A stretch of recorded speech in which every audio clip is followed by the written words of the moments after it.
Last week at Homestead Miami Speedway, Scott Eckrich went back to his winning ways and took the checkered flag ahead of his teammate Michael Krobach, while the championship lead closed marginally as Brian Yazik finished just ahead of title rival Thomas George. This week, our eyes look towards almost heaven at Martinsville Speedway. Join us for the penultimate round of the PGRL season for the Joy of Driving Martinsville 250. I'm Austin Belkey, joined in the booth by J.R. Shepard and Kenny Kibbe, with our director Ryan Seneca in the production trailer. JR, what can you tell us about the paperclip?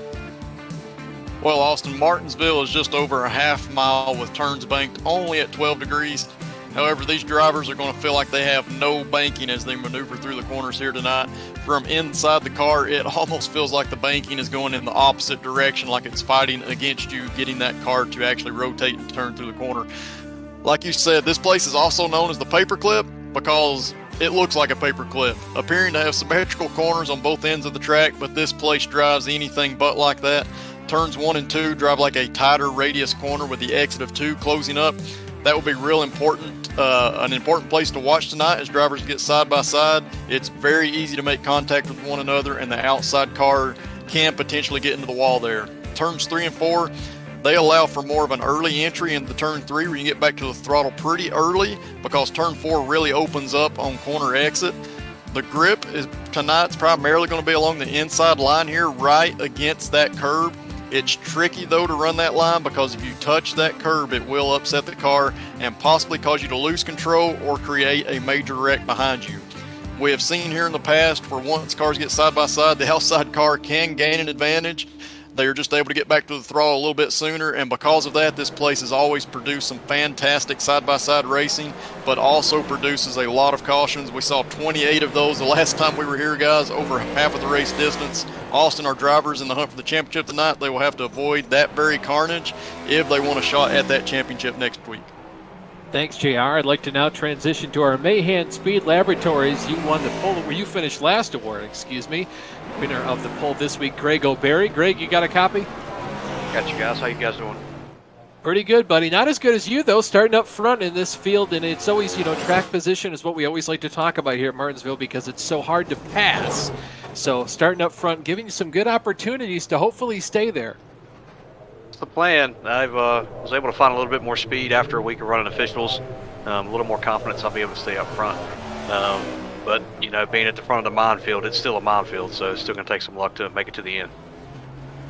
For sure. So, Greg, I got 2 more questions for you. The first one, you're within about 2 seconds of the leader on the last lap. Do you chastain it so we can talk to you later tonight in victory lane? If I knew I wouldn't get kicked out, sure, why not? But I think there's something in the sporting code that says you can't do that, and I don't want to take that chance. So we'll try not to make the highlight reel for the wrong reason. All right. No, don't want to be that reason for the water cooler talk. How about a different one? Saturday, we saw Ty Gibbs absolutely junk his own teammate for a win here. Is there a scenario in your head where you see somebody get moved for the win tonight? Yes. Junked? I hope not. I hope everybody here's got a little more respect for each other than that. That was quite terrible what happened Saturday, so I hope we don't see that again. But, yeah, I'm not afraid to polish up a little chrome if we need to tonight, if you know what I mean. I do know what you mean, breaking out the old chrome horn. Greg, thank you so much for your time. Good luck in the race, buddy. Appreciate it. You guys enjoyed the show. You too. That was Greg O'Berry, winner of the Mahan Speed Laboratories You Finished Last pole award.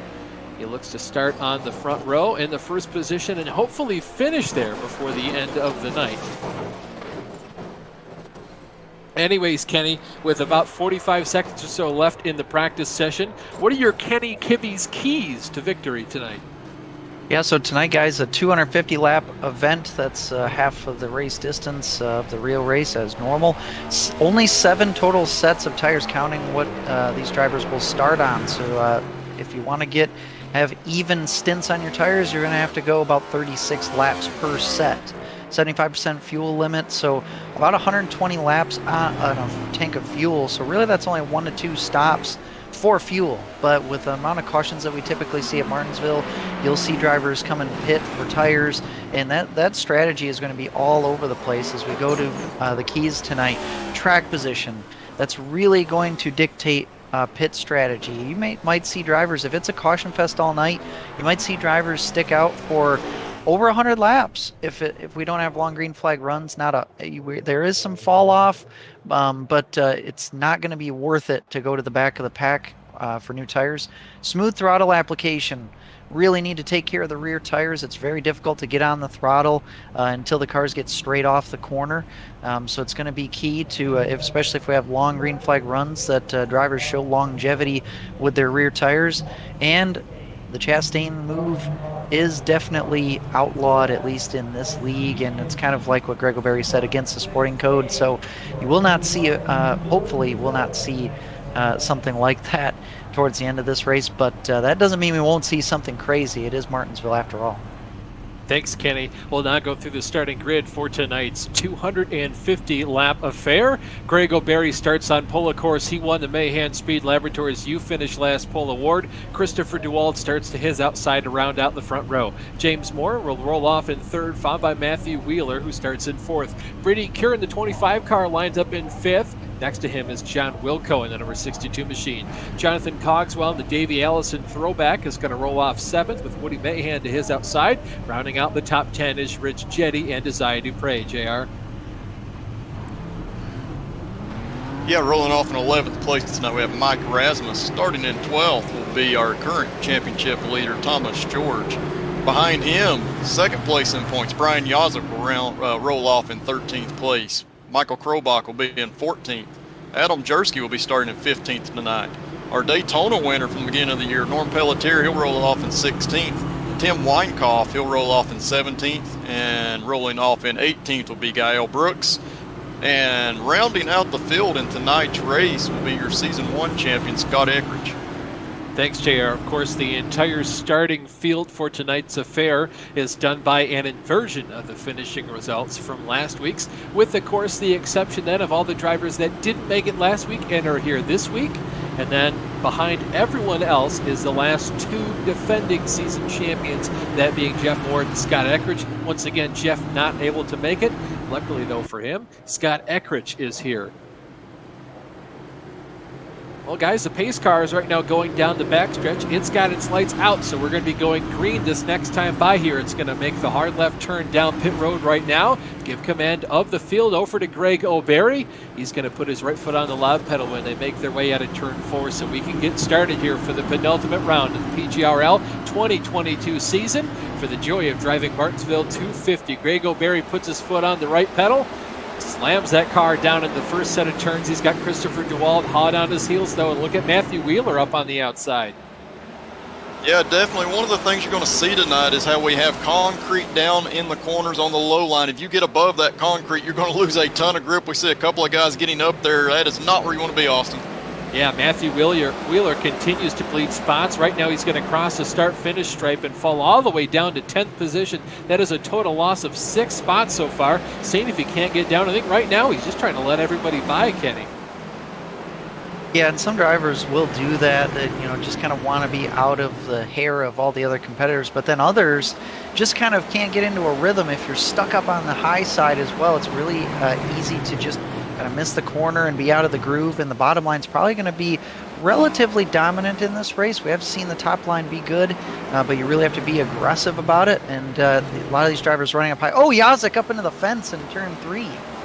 That was a hard lick. It looks like he might have a little bit of steering damage. I don't think anything is too wrong. You saw him give that car a little bit of a wiggle just to go ahead and do a sense check to make sure he's still got all the necessary suspension components there, JR.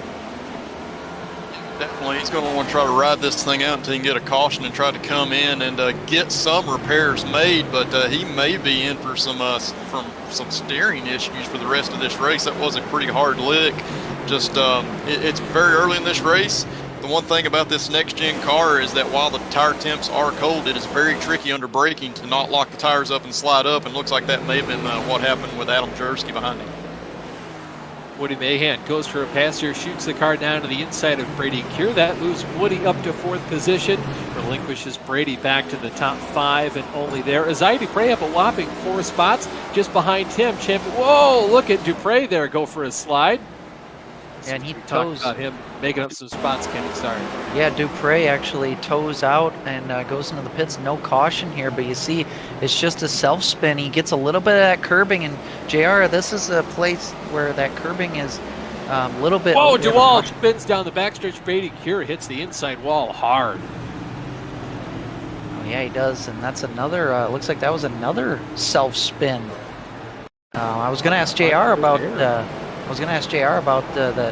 what it's like on the exit of these corners, especially when you clip the curb. But DeWald, he spun in a different fashion, didn't even clip the curb and spun anyway, and another driver got collected. Yeah, JR, is that just shifting, coming up off the corner to get all sideways like that halfway through the backstretch? Well, we're not sure if the guys are shifting. It's definitely an option here. It's going to wear your tires out more. You can run third gear through the corners and then up to fourth on the straightaway. But what I have noticed with this car here at this track is that in the lower RPMs through the corner, it feels like you have a ton of grip when you first get onto the throttle and you go wide open throttle. About the time you come off onto corner exit, that's when the RPMs pick up, the rear tires start to spin, and the car just goes out from under you extremely quick. And with the rack and pinion steering that these cars have, it's very hard to catch. That's why we saw him actually overcorrect back toward the outside wall. Plenty of cars down on pit road. You had Brady Cure. Obviously, he was the one car that kind of hit DeWalt a little bit, then glanced off the inside wall. He went down pit road. Rich Jetty, Woody Mahan, Christopher DeWalt not going back down. You see Yazik and Jersky. Just a couple different drivers down there. Woody Mahan's been down there for quite some time, though. Yeah, most of these drivers that are pitting have some kind of damage. Mahan, Jersky, Yazik, they have all had some kind of problems today. DeWald and Guile Brooks are in. They most likely will not have any damage to repair. Looks like Brooks just came in for a top off of fuel. DeWald is still in at the moment. Actually, he just pulled into his pit box, and he was the cause of that caution, so we'll see how long he stays. But you really don't want to be taking tires this early because we're only 10 laps in, and again, you need to make those tires last into the 30s as far as laps goes in order to have even stints. Oh, we'll go ahead and take advantage of this kind of lull in the action, we'll call it, to look at the championship standings. Like I said, this is where things really start to get really hot, I guess, in terms of the overall championship. It's really going to come down to the end here. You got Thomas George. He's got a pretty narrow lead there over Brian Yazik. Not a whole lot of points, but, definitely it's going to set him up very comfortably for tonight and going into next week. You've still got Michael Krobach. He's definitely in the hunt. And the best thing about tonight is that after tonight, everybody has to have used their drop week. So going into next week, it's going to make math for that event a whole heck of a lot easier because it's just going to be straight points from that point on who can outscore one another.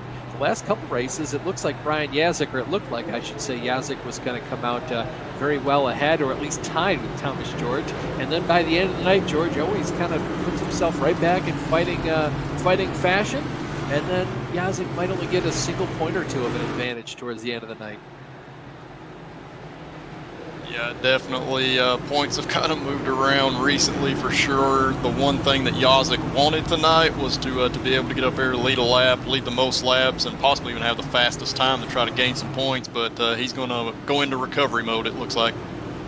iRacing pace car pulls down pit lane. Leader Greg O'Berry's led every lap so far. Lexus started on the outside.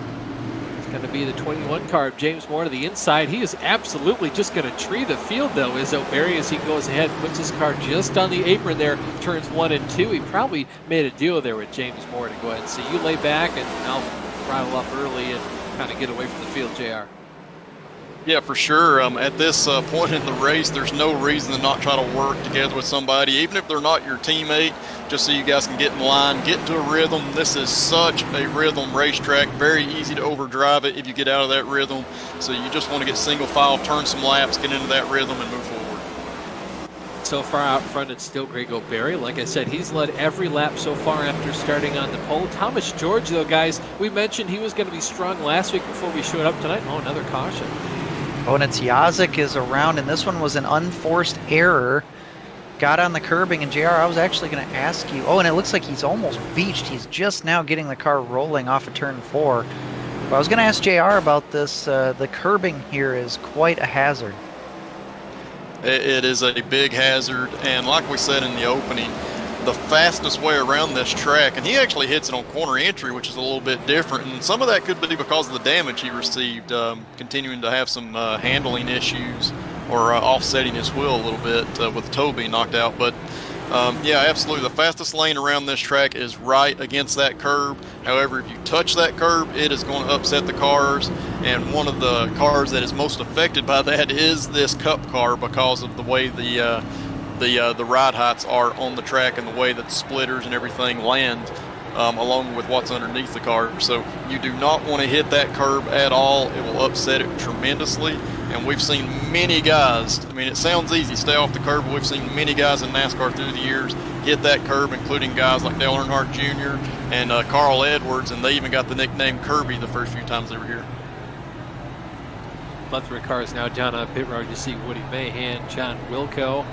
Looks like that's the 17 car of Gael Brooks down there as well. And Brian Yazik, of course, the driver that hit the curb on the inside to bring out this most recent caution. While the iRacing pace car does its thing, we're going to take a quick break and be right back. Don't go anywhere. This is the world's premier online racing simulation. iRacing puts you in the driver's seat from your home computer with the most realistic online motorsports experience you'll find anywhere.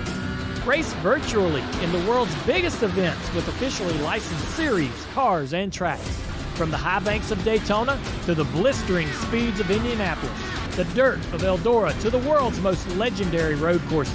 It's all here, and with more than 180,000 people just like you already driving, you'll always have someone to race. Ready to get behind the wheel?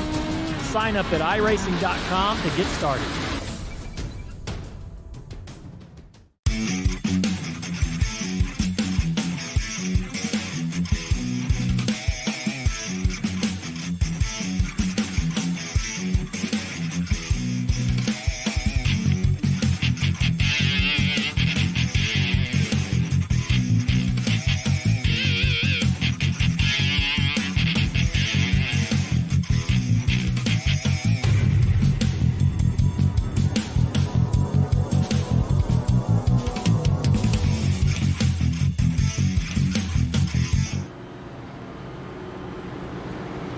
Welcome back to the Joy of Driving Martinsville 250. You're on the Virtual Grip Network. If you're just now joining us, we're about to round out lap 20 of 250. So far, we've had 2 cautions to this point in the night. Lights just now going out on the iRacing pace car. If you're ever bored on a Friday night, there's 2 different streams here on the Virtual Grip Network you can check out. The first one is at 7:10 p.m. Eastern Time. It's the Bootleg Racing League's Dirt Street Stock Series. Every week we go to the most popular dirt tracks in America, hosted, of course, by DJ Clark and myself. Every other week, John Hine and I swap the co-commentator privileges there. And then, of course, there's also the National Sprint Car Trail. That's a little bit later. It goes live at 10:30 p.m. Eastern Time. The cars run through turns 3 and 4. Greg O'Berry's still in the lead. He's led every lap so far after starting on the pole. This time, once more, James Moore is going to start to the inside of Greg after he elected to start to the outside. You see a little bit of gate. Whoa, they're already spinning in the back. There goes Jersey. Yeah, and that's Austin. That's one of the things that we're going to see. We'll have to get a replay to see exactly what happened. But starts, restarts, it's always one of the best times to try to make up ground, try to make up positions, and guys are going to try to charge that turn 1 pretty hard. Yeah, on this replay here, it looked like Jersey had to check up just a little bit for the car in front of him. That gave a really good run to DeWald, who kind of, instead of checking up, he decides to take that run and go into the middle and tries to avoid Rasmussen at the same time, ends up coming up the track and into the side of Jersey. This is riding a quarter for Christopher DeWald. This is the restart happening. He's going to try to make it 3 wide and just flips him out of the way and gives him the old chrome horn there just a little bit.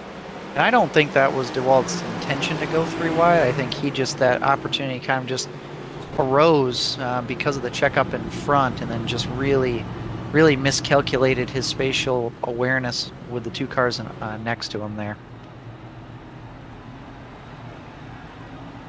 Well, I guess that gives us another fantastic opportunity here to go ahead and plug the sponsor for tonight's race. I mentioned this is the Joy of Driving Martinsville 250. You know what that means every time it starts with that? The Joy of Driving there's only one sponsor that could possibly be the culprit, that being Mark Cohn. If you're looking for entertaining sim racing content, you need look no further than the Joy of Driving. You can follow Mark Cohn's racing escapades as he battles for wins, avoids wrecks with his cat-like reflexes, and provides commentary sure to make you laugh, cry, or both. You can follow along to all those streams by either subscribing to the Joy of Driving channel on YouTube, or you can like his Facebook page as well at facebook.com/the Joy of Driving channel. Highly recommend you guys check out Mark. He's always a good time to go ahead and watch, and it's just a nice atmosphere to go ahead and it's just nice to, you know, be in his back seat and hang out.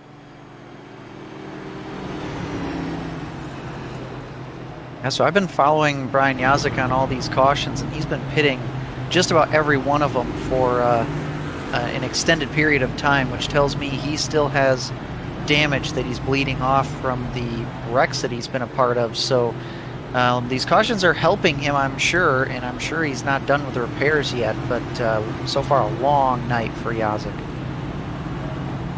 Well, and Kenny, you know, is the quote-unquote crew chief for us.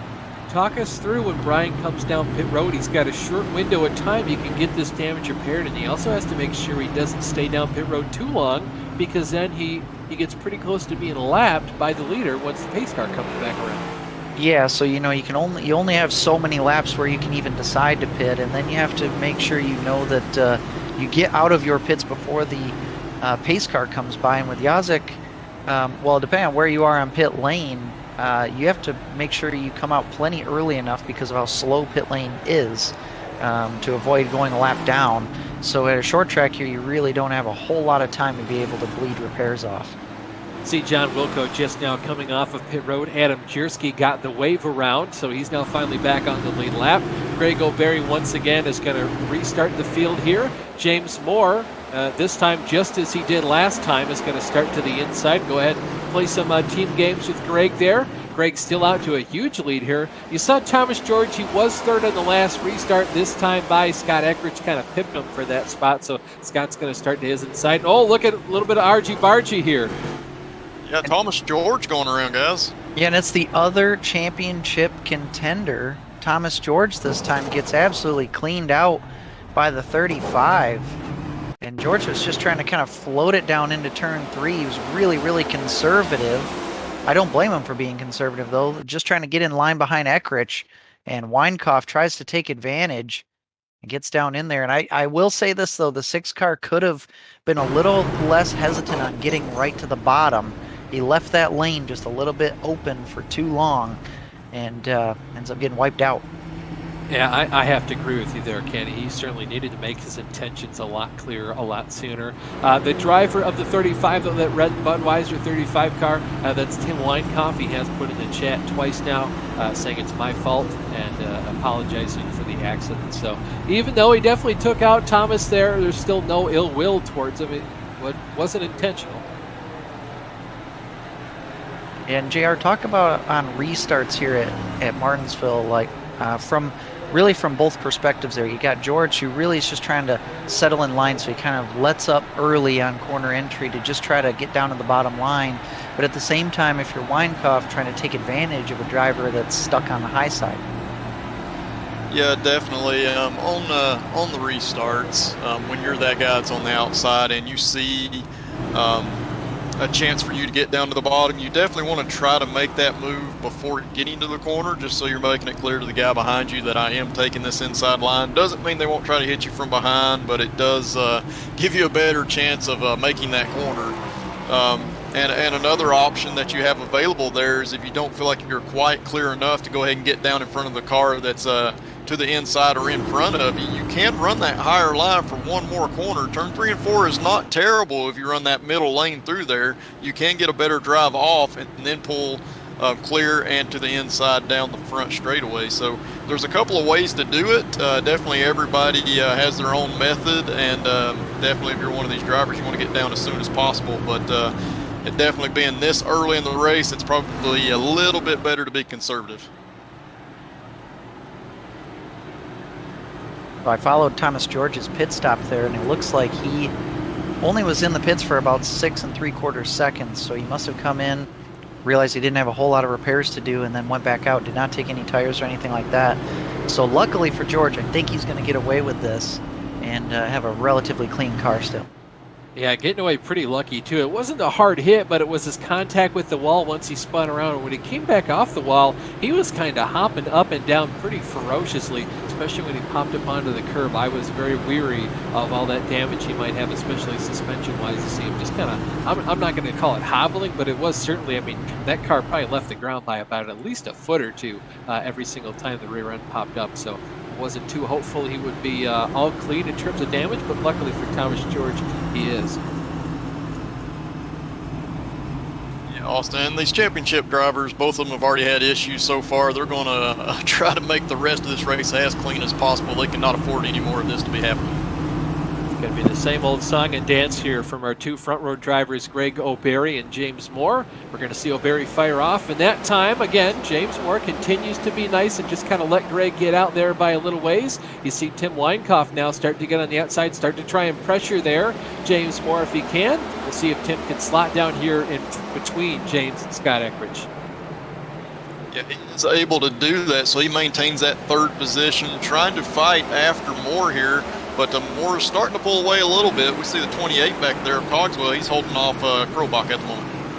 Yeah, Michael Krobach looks to be the big winner here tonight in terms of champion. Whoa, look at, I believe that was Tim Weinkoff going for a big old slide. He's going to tow, so it looks, whoa, Craig O'Berry got super sideways coming off of turn 2. Yeah, lots happening on the track right Yeah, now. James Moore is going to take over the lead this time by. Yeah, Greg just got a handful of opposite lock and was forced to kind of relinquish control of this race over to James. Yeah, Austin, looks like he touched the curb in the center of 3 and 4 there, and it just sent him up the track. Very lucky that Moore didn't result from that. But yeah, he definitely lost the lead and is going to have to go back after it now. That's a replay of what happened. Yeah, Greg just had to get a big old handful of opposite lock in order to save the car to prevent himself from spinning out. He's going to make a big old dive bomb for the lead, this time into 3 and 4 on James Moore. They're going to be sideways coming off of turn 4. Going to be a drag race to the stripe. This time by it's James Moore with the lead on the momentum, I should say, on the outside. They were dead even at the stripe. The whole, the margin of between the two, 0.00 seconds. Yeah, Austin, I'm going to tell you that these guys, after watching them on board for several laps, these guys are shifting. The thing with that, you will turn faster lap times, but you will hurt that rear tire. And we've seen a lot of guys get really loose up off of the corner here.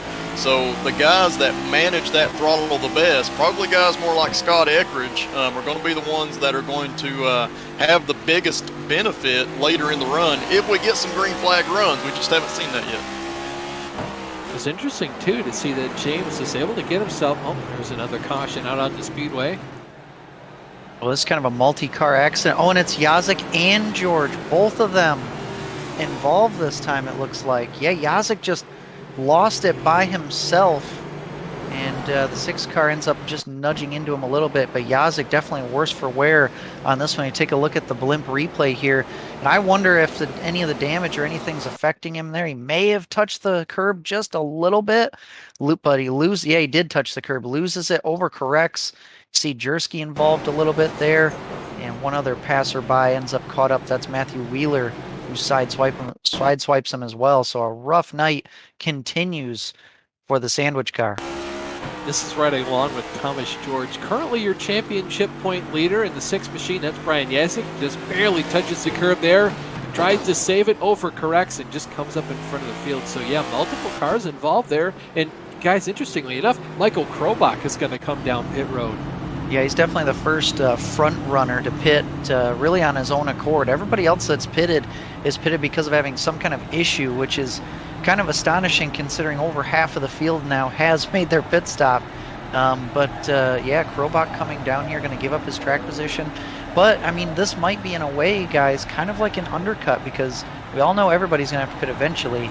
So we get, some more cautions. Krobach will obviously stay out and might be able to flip-flop with the rest of the field who haven't made their stops yet. I mean, it's possible, but he's only going to have 41 laps more of fuel than him, so I don't really see it working out too much in his favor. If I were him, I'd wait till things get a little bit cooler out on the track. Hopefully, maybe some of these guys that continue to make mistakes probably just completely junk themselves, because I don't like now that Krobach has about twice the cars now to go through until he gets to clean air than he did before. Yeah, that is a good point. I mean, he is stuck outside the top 10, and he's going to be right in the middle of the circus that's been going on in the mid-pack. So he's definitely in a much scarier spot than he was. Also want to give a quick update on Weinkauf. We saw him lose it. That last run was not a caution. He actually hit the curbing in turn 1 and 2, spun it around, and actually smashed his front end into the barrels that protect the end of the pit wall. Heavy damage to the front end of his car. He is towed into the pits, and he's now 7 laps down and has actually disconnected from the session, so he's pretty much done for the night. Yeah, Tim Weinkauf pretty much wrote himself off there as soon as he left the service. So you can see those yellow barrels down there. Tim hit it so hard he spun the car around like a top, lost the whole front fascia of that machine. But guys, I'm curious of this move here by Michael Krobach. I mean, he's going to line up in 9th, I believe. Before he was like, I don't know, 5th or 6th or something. I realize, 3rd in the points, you're maybe like, what is he, 40, 50 points off the lead there, Thomas George. So he has to be aggressive to make it up, but we still have our 2 drop weeks left to play. This is a replay of what happened to Weinkauf. Just noses the car into the inside barrier there, like Kenny mentioned. I realize, Krobach has to be kind of aggressive here to gain some points, but after your 2 championship title rivals have kind of taken a big hit tonight, I feel like, you could just have a solid day and come out way ahead. So maybe playing a little bit more conservatively. Yeah, the only thing I like about Krobach's strategy here is that it's early enough in the race. If this doesn't work, he has time to make it back up. But I think more than anything, he's just trying to see what the tires are. Maybe, the 20 laps of green flag run we've had is enough for him to overcome on new tires. That's a great point. Greg O'Berry once again leads the field back to green. James Moore continues to play that kind of teammate role to the inside to make sure he doesn't get swamped by the cars behind. Benefits Greg, also benefits James Moore, more importantly. You see Scott Eckridge currently still running in 3rd. Just behind Scott is a man we've nicknamed Mr. Consistency. That's the 68 car of Mike Rasmus. Back further in the pack, they're Noah's Ark style. This is Jonathan Cogswell. Norm Pelletier, your Daytona winner. And then you got Woody Mayhem. I believe that's Michael Krobach just behind those guys. Yeah, he's working that outside line right now, obviously because he was put out there on the restart, but he's learning a lot right now. He's seeing if his tires are actually better, if he has more grips or more grip through the center and up off the corner. He's learning a lot, and even if this doesn't work, he knows at the end of the day what to do and what not to do if a late pit stop is to occur. Oh boy, Matthew Wheeler awfully slow there coming off of turn 4. Looked like he might have either gotten into the wall or was just letting everyone by. He doesn't have too much damage on the right-hand side of this car compared to before that last lap, so I'm just letting everybody by around him. The battle you see on screen here, this is for the 7th position. This is Norm Pelletier just to the inside here of Woody Mayhem in the 84. Yeah, Wheeler actually totally blew turn 3. Don't think it was intentionally. Blew turn 3. Did hit the outside wall decently. But able to continue right now. 1 lap down. Jonathan Cogswell is all over the rear end of Christopher DeWald right now. He continues to get really close to him in the center of the corner. JR just rolling the center much better. As you see Scott Eckridge makes his way up underneath and then around the 21 car at James Moore. Now Scott can set his sights on the driver in the lead. Whoa, Christopher DeWald goes for a spin off of turn 4.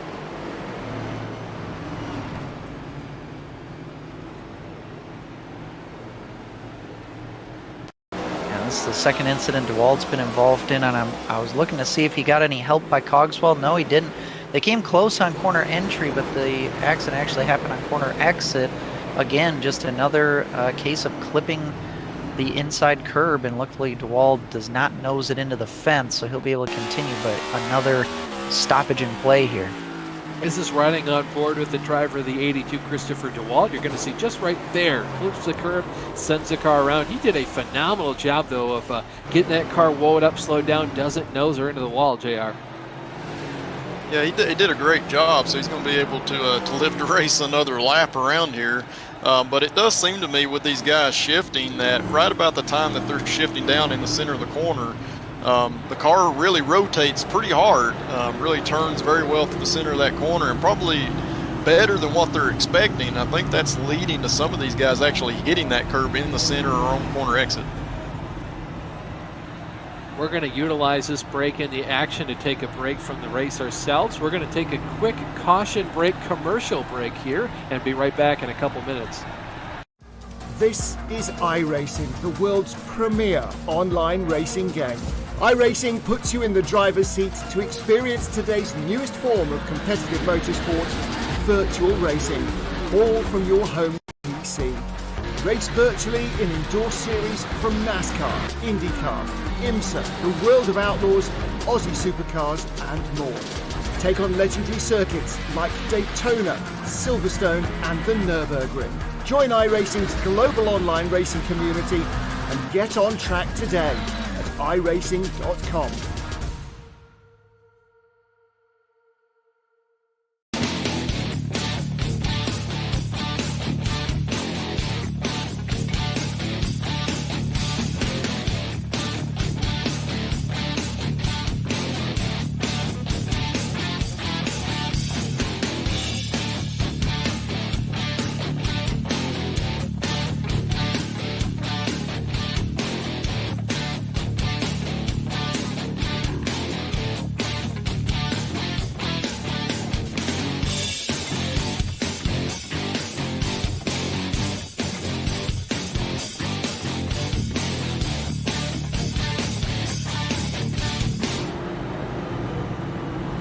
Welcome back to the Pretty Good Racing Leagues. The Joy of Driving Martinsville 250. Greg O'Berry started out front. He is still your leader after all 54 laps here. We've been averaging about 1 lap a minute. So far we've had about 5 or 6 cautions. These drivers and the cars really not taking to Martinsville Speedway quite the way they'd like to, I'm sure. Just behind Greg is Scott Eckridge. He started dead last on the field, as the previous champions do. Taking advantage of this smaller field tonight to go ahead and get himself up into second place. He's been there, about within 45 laps. He got himself into the second position, and boy, he could really lose a couple spots here if he gets freight trained on the outside, JR. Yeah, he definitely could, and yeah, James Moore is definitely going to try to hold him off through turns 1 and 2 and gain that inside line advantage. But the one thing I've seen so far is that Scott has been extremely smooth on the throttle, so he may be the best. We're going to see what that outside line has here. Greg O'Berry once again restarts on the inside because Scott Eckridge is on the outside. He's got James Moore in third. Greg got a huge start there. Is going to clear himself from Scott. Scott is easily going to be able to slide down into that second position. And now the first battle on track is between the 21 car of Moore, the 68 car of Mike Rasmus. Those two are going to get singled out. We'll see if Norm Pelletier has anything to say about it. He shoots the car up to the inside of Mike Rasmus. Yeah, Austin, I love what I'm seeing from Norm tonight. He came here to race for sure. He's been up here mixing it up with these guys, running a great race so far earlier. Yeah, very surprised here with the speed of Norm Pelletier. As you see Woody Mahan almost get the wall. Michael Krobach makes his way through. And look at Thomas George, guys. He has recovered this run here, Kenny. Yeah, he sure has. And one thing good about Martinsville is you can kind of drive with damage. But we talked about George not really having a whole lot of it. Might have gotten some after the last issue with Yazik when he spun most recently. But yeah, good run for George. And he's just trying to regain his track position and try to stay up there and out of the trouble. Yeah, I mean, JR, he's got that huge point lead right now. All he needs to do is just kind of sit there with that buffer, just kind of have quiet, consistent races for the rest of the season. He's got a decent gap back to Brian Yazik, and as long as Thomas George doesn't do anything too foolish and Yazik comes away with the win or very close to it, he's kind of going to set himself up nicely to get a title run here. Yeah, absolutely. He doesn't have to beat the guys that he's racing for the championship. He just needs to keep them in his sight. Right now he's ahead of Yazik and he's right behind Krobach, so he's in a great spot. No reason to really be pushing anything. But, you know, as a driver, it's hard to just say, hey, this is okay, I'll just ride here. You want to go and try to get everything that you possibly can. That's part of the racing. You want to go after it and try to win those races. So I'm sure if he's got something, he's going to continue to push. Currently, we've just broken through the 60th lap. Thomas George continues to ride around in 8th position. If you're wondering about our 2 championship competitors, Brian Yazik is about 2 positions behind him. so things are extremely tight still. Michael Krobach is just up the road here from Thomas George. He's currently riding in the 6th position for the moment, so all three of our championship competitors relatively within arm's reach of one another. It's still Greg O'Berry out front. He's got a half a second lead over Scott Eckridge. Then it's James Moore in 3rd, Mike Rasmussen in 4th, Norm Pelletier rounds out the top 5.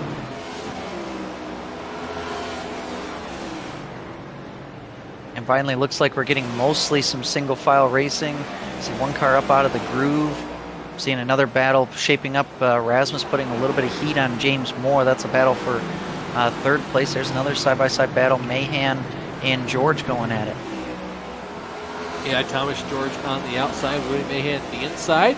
Woody Mahan able to keep Thomas George behind him in that rear view mirror for right now. As you can see, Mike Rasmus trying to challenge James Moore on the outside. Yeah, that's tough to do, at least get beside somebody. Now, once you're beside of them, that outside car can have the advantage if they run low enough in the corner, maintain some grip, and get that good exit. It looks like Rasmus is slowly pulling forward, taking a larger arc into the corner than what Moore is able to. Just ahead of these guys, you've got Scott Eckridge all over the rear end of Greg O'Berry. Think he's going to make the move here any second as soon as Greg slips up. So we have to keep our eyes not only on the battle for first here, but also the battle for 3rd place just behind him. Scott Eckridge tries to send the car into the outside. Going to go for the crossover, though. Yeah, gets a great run off of 4. Decides not to take it, though. He's going to continue to try to set O'Berry up here. But looks like we got another caution out on the speedway.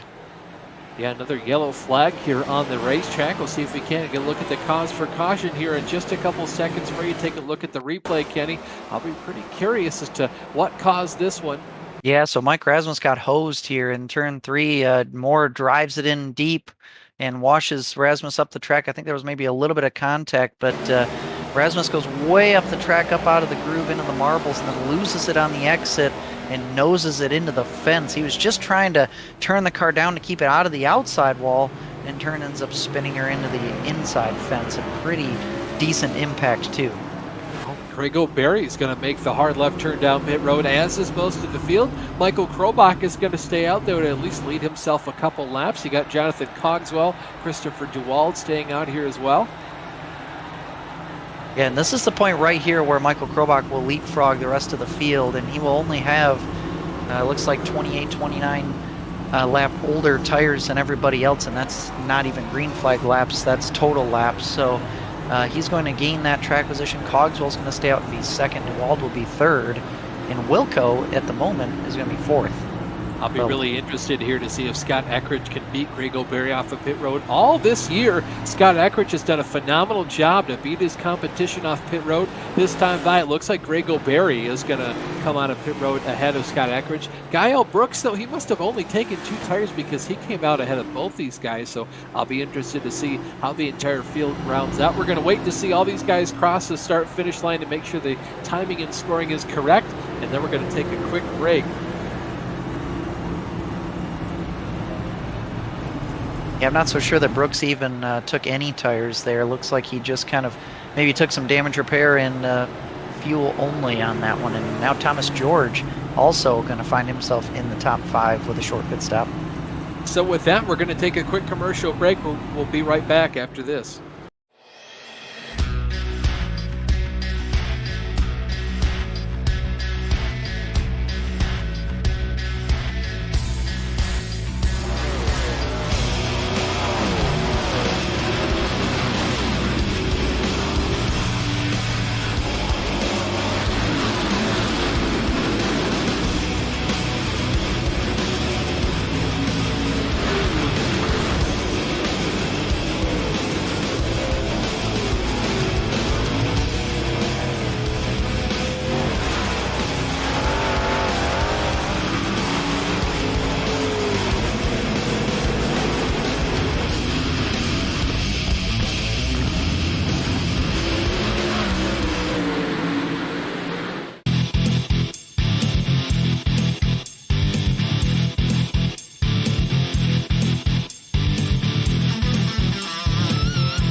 Welcome back to the Joy of Driving Martinsville 250 here for the Pretty Good Racing League's penultimate race of the 2022 season. You're watching the Virtual Group Network. We're just about to start lap 73 out of 250.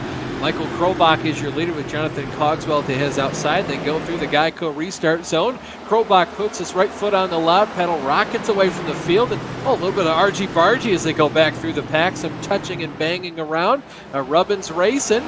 Looks like Krobach, though, going to get away clean. Watch out for Christopher Duwald as he shoves his car down to the inside of Jonathan Cogswell. Watch out here for your two championship leaders just behind. They're going to be 3 wide off of turn 4. Definitely, these restarts are getting very hectic here. Everybody trying to find the bottom of the racetrack, and we do have varying strategies going on. Guys on different length of tires, so we'll have to see how this plays out for those that did pit. Greg O'Berry is the first of those at the moment. And Christopher Duwald got all sorts of loose as they went through turns 3 and 4. He had to bobble that car up the racetrack. He's going to lose a handful of spots this time by. Looks like he might, yep, he got hit again by Jonathan Cogswell. He's going to straighten it back out, but they're still spinning back there. Oh, they continue to wreck. And no caution with all that. All of these guys getting sideways, almost taken out completely, but somehow getting the cars back going. Yeah, well, everyone, as soon as they knocked a guy sideways with the rear axle, they went ahead and straightened him out by making contact with the front one. So all these guys continue to stay straight. There's no need for the caution. A lot of fast drivers involved in that, too. Yazik again was involved. Eckrich was involved in the stack-up, and that started with Christopher Duwald getting spun by Cogswell. And what that's going to do is really separate the top 4 away from everybody else. Greg O'Berry was lucky to get through that. He is now on the charge. After making his pit stop on the charge up through the field up into 4th, and a large gap back to 5th, who is Cogswell with Eckrich behind him. Jerry, you talked about Norm Pelletier having a pretty solid run here tonight. He finds himself currently just barely on the podium right now, running in 3rd position. He can see Scott Eckrich trying to look at making a move here to the inside of Jonathan Cogswell. And up at the front, Thomas George currently in 2nd position, currently leading the points. I'm sure he wouldn't mind adding another feather to his cap, taking the victory here again. He'd sweep both Martinsville races, I believe. But he's looking at making his way around Michael Krobach. But boy, he's getting into the corner, Kenny. As soon as he gets to the center, he gets really loose.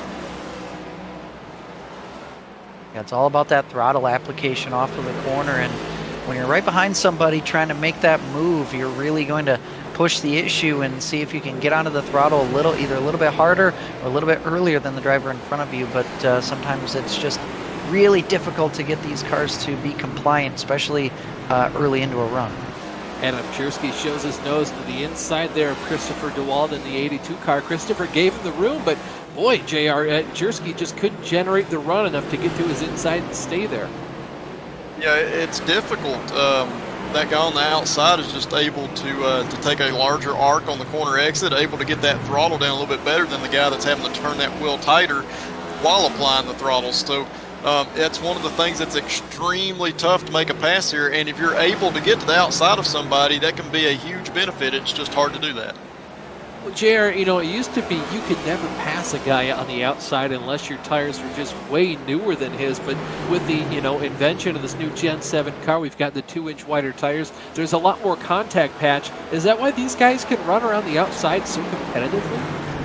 Yeah, for sure. It's one of the reasons. We're also at a stage now with this car that you have shifting involved, and shifting has really evolved the way that these drivers race these tracks. It's opened up a lot of racing lines that we haven't seen before. So definitely several things with this new car allows drivers to do things a little bit differently, and the guys that find that first are going to be the most successful at it.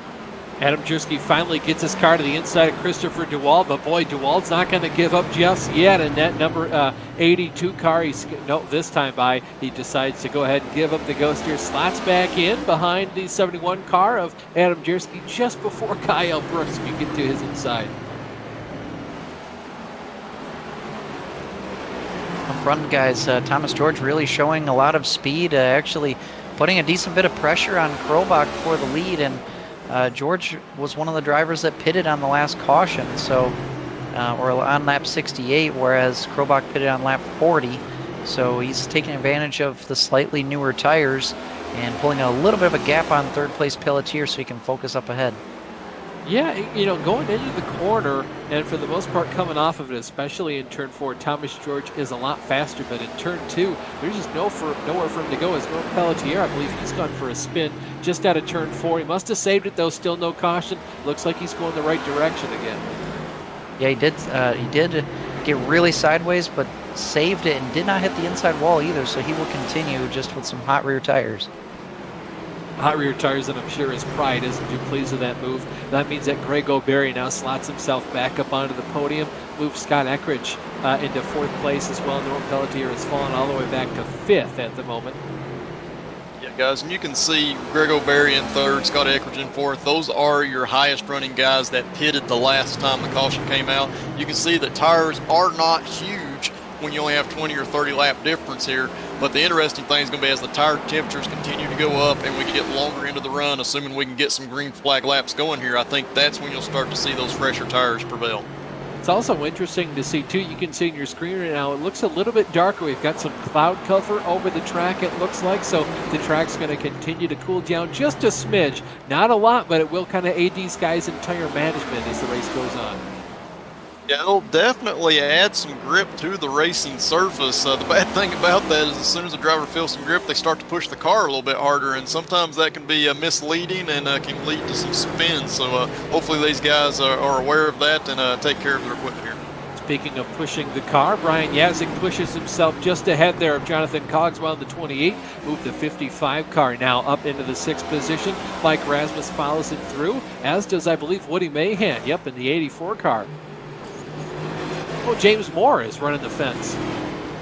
Yeah, he overshot turn 3, kind of like what we saw Wheeler do earlier as well. He ends up hitting the outside wall, will continue on. Not a huge impact, but it certainly won't help the right side of that car.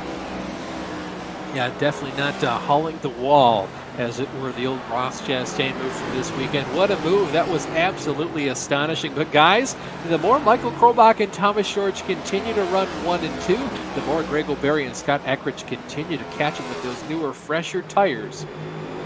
Yeah, absolutely. And if Thomas George has anything, it actually looks like he's fallen off a bit. But if he has anything for Krobach, he wants to hurry up and get that move made before Greg O'Berry gets there. And as I say that, it looks like it's too late. He's already there. Yeah, Greg O'Berry is all over the back of the 6 car of Thomas George for right now, and Greg O'Berry felt pretty confident about this race from what I could gather in that old pre-race interview. Oh man, George got a little bit loose there on corner exit. Does Greg think about making the move? He lunges down to the inside. We'll see if Scott Eckrich can follow him through. Momentum's going to shift back to the 6 car here, but it looks like Greg should be able to shove the car into the corner, get it rotated here just in the center, and now we'll see if Scott Eckrich can do the exact same thing just behind him. Thomas is fighting a little bit harder than what I would expect at the moment. He is going to eventually fall in behind Scott here and go into the 4th position. So move Greg O'Berry up into 2nd. Scott Eckrich now onto the podium. Michael Krobach has about a 2nd lead over both these guys, at least to Greg O'Berry. This time by the stripe, it should take off about a 1/10 of a second. No, he's actually going to lose time because he was still getting around Thomas George there. Yeah, and the one thing that we know about Michael Krobach is that he is one of the best at tire management. So I'm sure he's been taking care of those rear tires. He will not be as fast as the guys behind him, but maybe he's able to save just enough that once they get there, they're not able to find a way around. Yeah, well, we always talk about the rear diffuser on these cars. It does clean the air up for the car behind just a little bit, but still, that clean air is king. So you definitely want to be the car out front, kind of dictating where the airflow goes. And now you see these guys are having to deal with some lap traffic as you see Greg O'Berry trying to make his way to the inside of Brady Keir in the 25. Keir is currently he's just been right now put down 1 single lap. So hopefully we get a caution before too long for his sake so we can get that lucky dog. Yeah, and that's actually a decently big story there because after that last caution, Mike Rasmus was the one and only car 1 lap down, and now that's not true. Keir is now the first car 1 lap down, and John Wilco is next in line to be lapped pretty soon here. So that's going to put Rasmus further in the rears here, and he still is running decent lap times. He's running right behind the 6th place car and Brian Yazik, so this is going to make it more difficult for Rasmus to get that 1 lap back. Oh, Brady Keir hard into the outside wall, takes a piece of Norm Pelletier with him. Now, I don't know if this will actually make it so there's no lucky dog, or if they'll actually give the lucky dog to Rasmus. But we'll have to see here, because normally Cure would have been the lucky dog recipient, but he won't be because he was the cause for caution. Well, he has just now manually disconnected after his most recent wreck. This is a cause for caution here. Just barely clips the curb, overcorrects the car. So easy to do in these newer cars, GR. Get some left front suspension damage just for the heck of it. Yeah, absolutely. It's extremely easy to overcorrect, and it's one of those things. It's a mental thing. You have to train your brain to not turn the wheel when the car gets sideways until after it's got a little bit more yaw into it. But it's extremely difficult to train yourself to do that. Guys, Scott Eckridge, Thomas George, Norm Pelletier, Brian Yazik, Woody Mahan, Jonathan Cogswell, all down pit road this time by, and Adam Jersky as well. Yeah, the field pretty split up here. Looks like the top, looks like about 5 or so cars going to stay out that are on the lead lap. And so Krobach will still stay out here with O'Berry, Moore, DeWald, and Brooks at the moment. And everybody else in the pit lane looks like full service for most of these vehicles. You know what, Kenny, you can make fun of me for it. I'm going to choose right now to go ahead and talk about John Wilco's paint. Ryan, if we could get a close-up at this paint, I think he's running a frozen paint scheme. If we look at the hood, I think it says frozen. He's got some icicles on there. Yeah, you can see Elsa's little ice castle there, one of my favorite Disney movies. John Wilco, once again, showing up here with a fantastic-looking paint scheme. Yeah, absolutely. Again, he does it each and every week. He does something just a little bit different, and like you said, he's showcasing the Frozen type scheme this weekend. So it's always interesting to see what he's going to bring to the track. And obviously, he's the guy that's painting these paints. He's the one doing that. So a lot of talent there. Certainly is. Unpopular opinion before we go to break. Frozen's better than Tangled. We'll be right back. This is your chance to get behind the wheel. The opportunity to race just like the pros. From the grassroots levels, where we all got our start, to the most popular race cars on the planet. From the fairgrounds of Nashville to the high banks of Daytona, to tracks that will never be forgotten. Realistic driving, intense competition, all from the comfort of your own home. This is the ultimate motorsports simulation. This is iRacing.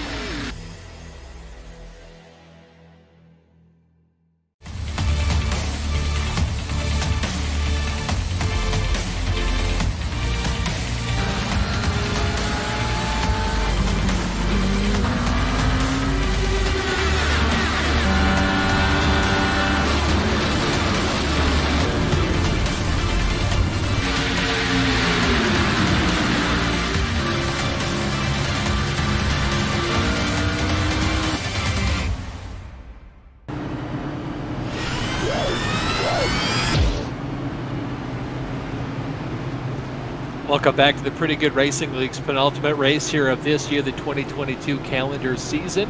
Michael Krobach is currently your leader. We just crested lap 100 before we went to break, currently on lap 106. Lights are out atop the iRacing pace car. If you're just now joining us, we've had about a caution every 10 or 12 laps or so. Currently, Greg O'Berry has led the most laps as of tonight. He started on pole, led for a bunch of the session. He's got the freshest tires, though, in about the top 4, so we'll see what he can do here on this restart. Michael Krobach's going to put his foot on the lug pedal early and get away to a pretty substantial lead. We'll see what Greg O'Berry can do to run him down and then pass him. They're Noah's Ark style as they head out of turn 2.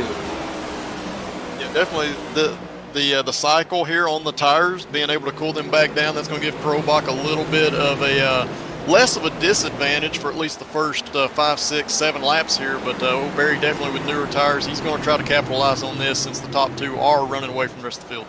Yeah, for right now, it looks like James Moore and Christopher DeWalt right now. So we're going to call it the corks in the bottle. But it looks like Scott Eckridge is going to just be able to side his way to the inside of Christopher DeWalt. Now he's going to be able to set his sights to the 21 car of James Moore just ahead. See what he can now do to go ahead and pass him, get himself up back into the podium position, see if he can't run down Greg O'Berry once again and Michael Krobach for the lead. Yeah, definitely. And Scott's smart. He's going to be in no hurry to get this done. We're not even halfway through this race, but he is going to try to set up James Moore and get by him and try to chase down the leaders. He's got to be careful, though, about doing it. If he makes any sort of mistake here, choosing a lane to get around him, Thomas George could easily pass him.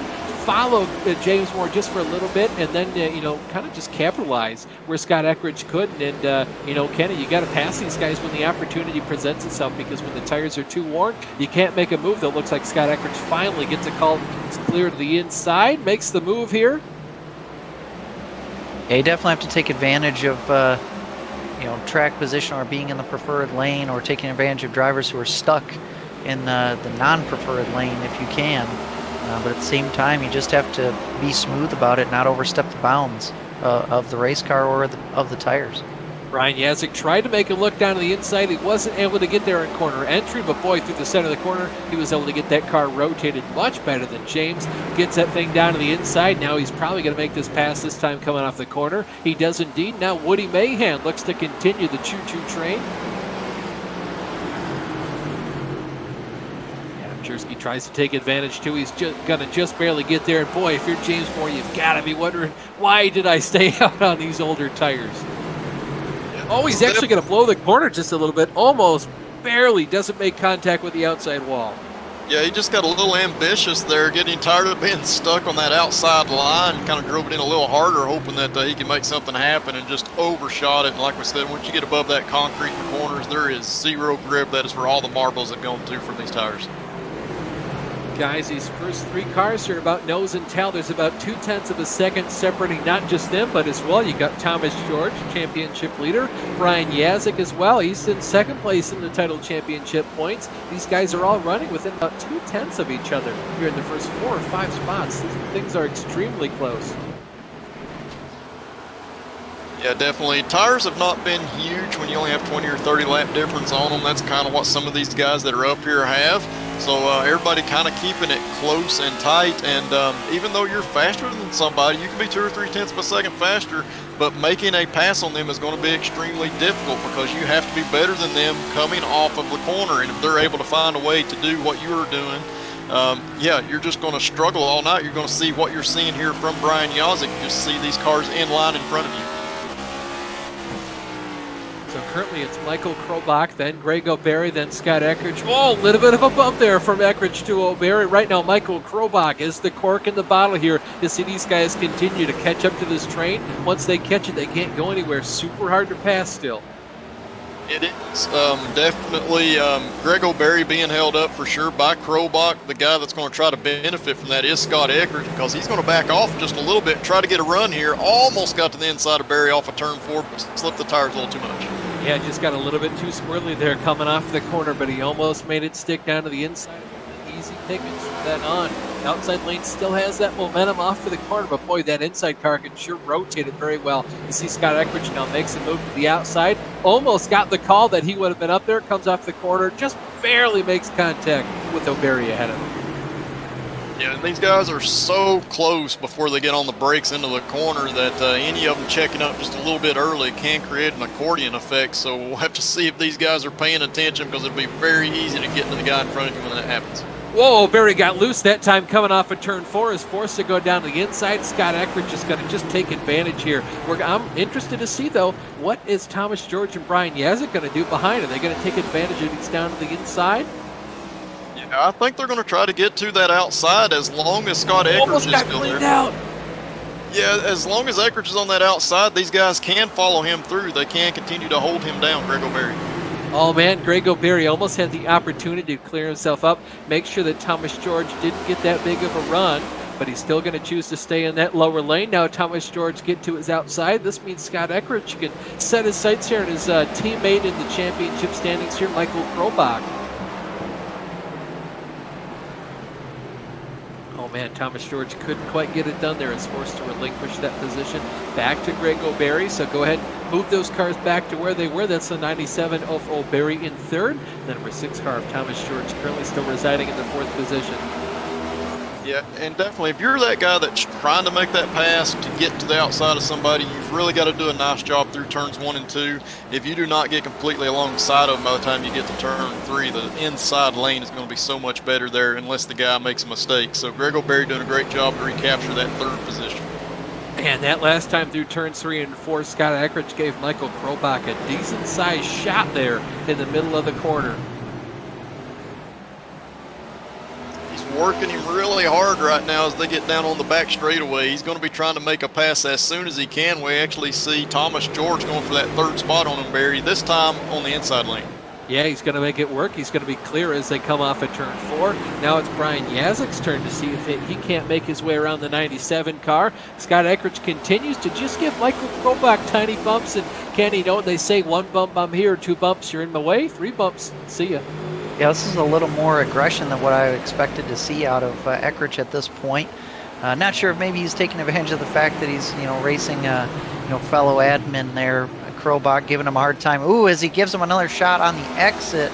That is a very sensitive time to be playing bumper tag there, but Krobach doing a nice job holding his own out front. And Pierre, I wanted to ask you a question quickly here. Do you think there would ever be any point of equalization where Krobach's tires would be pretty much equal to the cars behind him?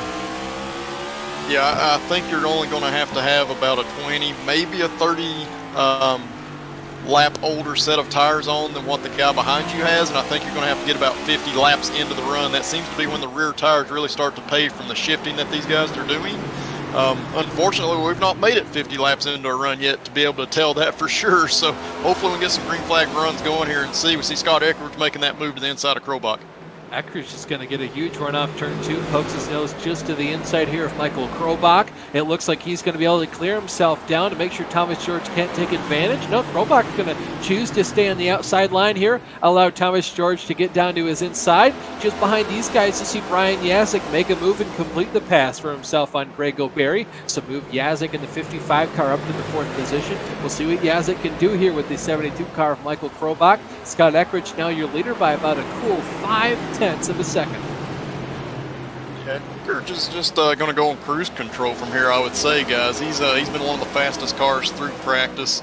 He's got the track position. He's got the lead right now. No need to do anything crazy. I think he'll continue to pull away or at least maintain about that half-second gap that he's got at the moment.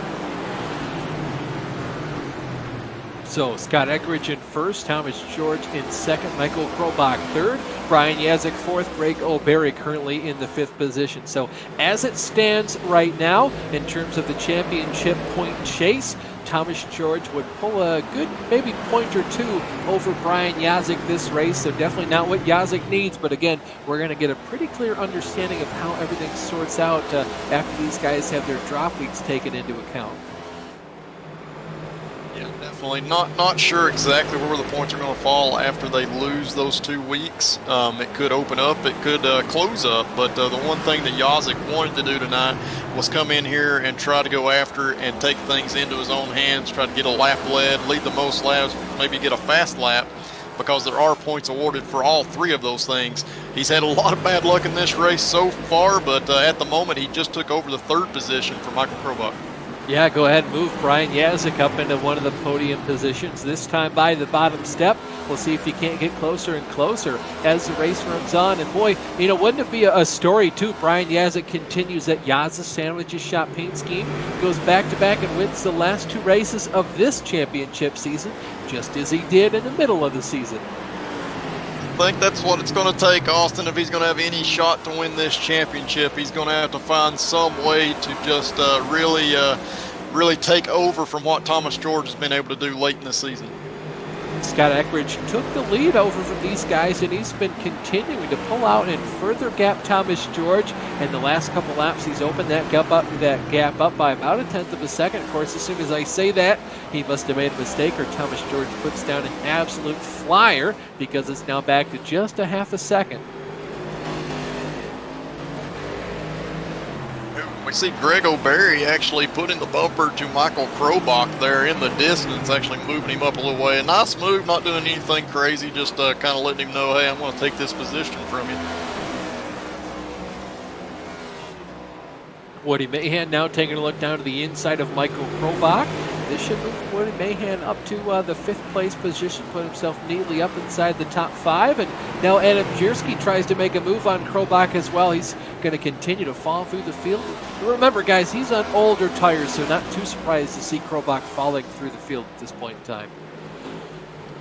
Yeah, he definitely is on the older tires. We talked about the tires possibly equalizing as we get late into a run. Unfortunately, he wasn't able to hold on to that track position before we got to that point. We're still not to that point yet, so he would have had to maintain a lot better than what he has just to see if those tires would equalize. And right now, it's just not looking good for him. He's not able to get into the groove like these other guys are. So, guys, we talked about that lucky dog. It looked like Mike Rasmus was able to get himself back onto the lead lap. So, as you see, Gael Brooks now being lapped once again by Scott Eckridge. That puts him back to 3 laps down. Eckridge continues to pull away from Thomas George to the tune of about 1/10 every single lap so far. It was 2/10 that most recent lap. So, Scott Eckridge has really found himself pretty much in his own territory. Yeah, we're taking a look there at Rasmus on screen. He did get that free pass, and he's of course, when you get the free pass, you have to start at the very rear end of the field. So he's basically spent this entire time. He's made a couple spots up, and he's up into 10th, but he's just now catching the back end of this top 10 train here. So he's finally starting to regain his track position slowly but surely. Still running some decent lap times out there despite having early damage. Yeah, and let's remember, too, that, this would have put Mike Rasmus all the way in the back of the field, right, Kenny? Like you mentioned, there were a good couple, checkups, almost wrecks that happened on this green flag run, so not too surprised that he's got so much ground to make up before even getting himself back up in even the top 10. And he just took 9th place away from Rich Jetty, so mark another spot for the 68 car running down Michael Krobach as well, so slowly but surely making his way up through the field here with just over 100 laps to go. Right now, the camera's looking at the 55 car of Brian Yazik. He continues to hunt down Thomas George, getting closer and closer, and I can't tell if this is Yazik getting faster or George getting slower. I can tell you George is a lot slower than Scott Eckridge for right now. He has put on another second of a lead over Thomas George. Brian Yazik continues to lose just as much time, maybe a little bit less there. It's just super hard to tell that gap. Brian, maybe if we couldn't get on the screen, can we do a comparison of Brian Yazik to Scott Eckridge with those yellow Delta bars on the side?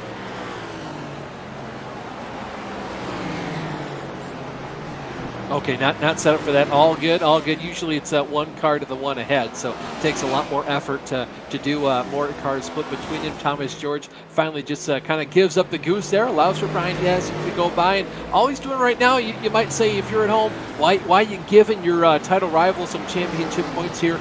Really, all he has to do from this point on in the season with Thomas George, he just has to kind of coast and just barely keep Brian Yazik within arm's reach because he's got a pretty decent point gap. He can just afford to ride himself out. Of course, thank you, Ryan. Now that they're 1 and 2, you see those yellow Delta bars, so you can see the gap continues to get smaller and smaller as time goes on. It's hard to see the numbers all pixelated like that. Yeah, and the one thing I noticed out of Thomas George the last several laps, it looks like he's really used up his rear tires during this run, trying to keep pace with Scott Eckridge. He's actually moving around quite a bit through the corners and on corner exit. We see Brian Yazik, he's able to keep his car a lot straighter at the moment, and he's able to come off the corner in a lower, more straight fashion so he can put that power down.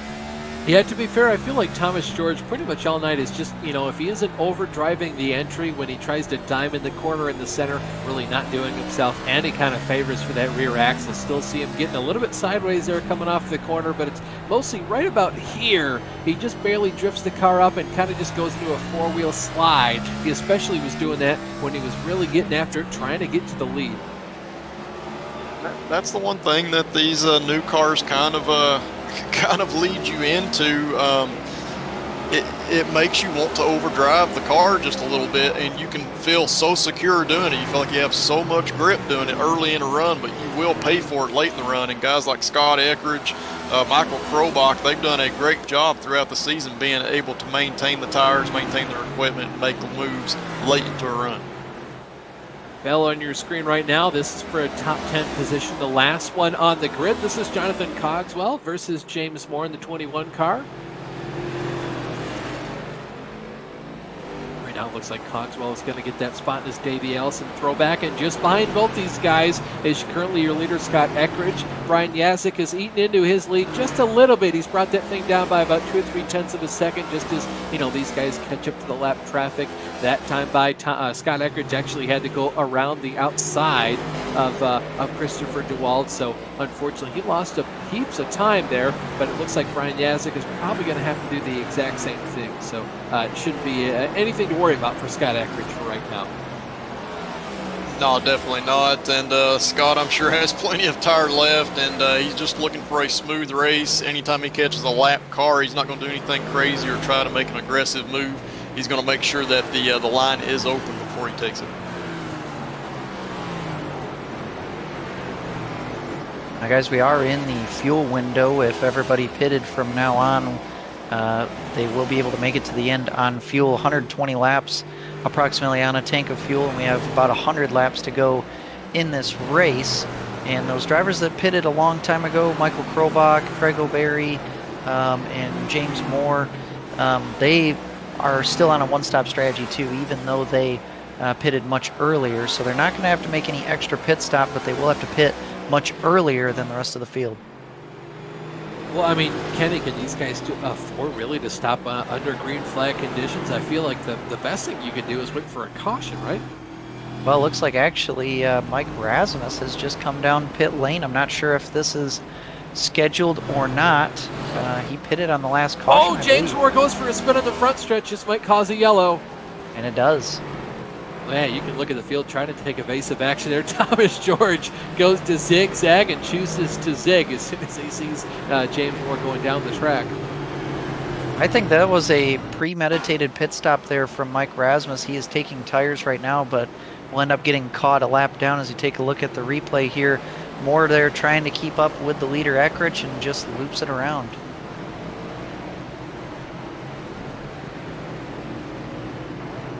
See if we can't try and stay with these guys as they make their first caution. I'd be interested to see. It looks like Mike Rasmus is going to be able to pass the pace car right now. Scott Eckridge is going to come down pit road. So maybe Mike can get the wave around as well. We'll have to see what happens. We're going to take a quick break, though. We're going to leave half the screen here side by side on the leaders to make sure you guys can see them as they come off of pit road. Maybe go to the fridge after these guys come back off. Get yourself a snack, maybe a pickle. You love pickles, Kenny. And we'll be right back. This is the world's premier online racing simulation. This is the world's premier online racing simulation. iRacing puts you in the driver's seat from your home computer with the most realistic online motorsports experience you'll find anywhere. Race virtually in the world's biggest events with officially licensed series, cars, and tracks. From the high banks of Daytona to the blistering speeds of Indianapolis, the dirt of Eldora to the world's most legendary road courses. It's all here, and with more than 180,000 people just like you already driving, you'll always have someone to race. Ready to get behind the wheel? Sign up at iRacing.com to get started.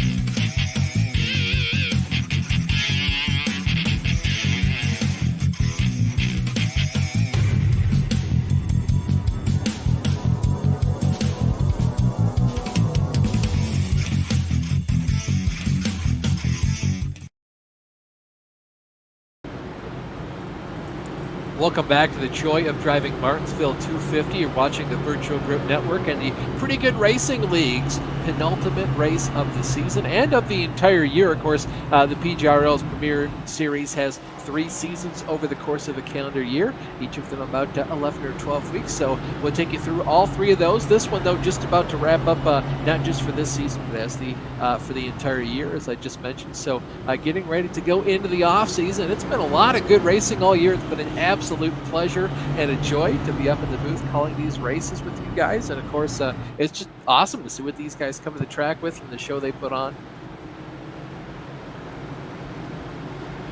The racing has been great throughout the entire year. We're down, like you said, the last couple of races. So look forward to seeing how they're able to close it out. We've had a different champion in each of the 3 seasons. We'll have a new one, this season being the 3rd. So definitely a great place, a lot of camaraderie here, and some great close action each and every week. Yeah, lots of different competition in the league here. Lights are out atop the iRacing pace car. It's going to make the hard left turn down pit road. For the first time this evening, Scott Eckridge is going to bring the field back to green. You've got Brian Yazik to his outside, Thomas George in third, Greg O'Berry fourth, Adam Jersky rounds out the top 5. Oh man, Scott Eckridge waited a long ways into the restart zone. We'll see if Brian Yazik can slot himself down to the inside. He's going to do just that. The first cars 2 by 2 are going to be Greg O'Berry and Thomas George.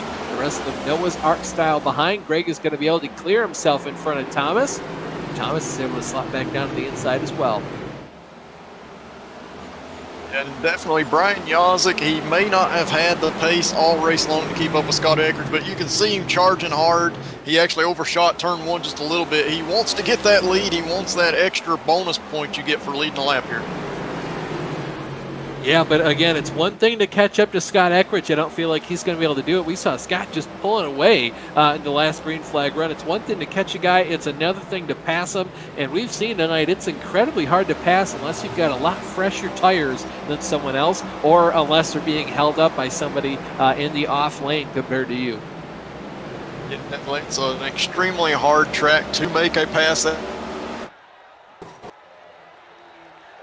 One of the places that you can put a lot of pressure on the guy in front of you and see if you can pressure him into making a mistake, like we talked about this being such a track where you want to get into a rhythm. If you get that guy off of his rhythm just for a turn, it could benefit you.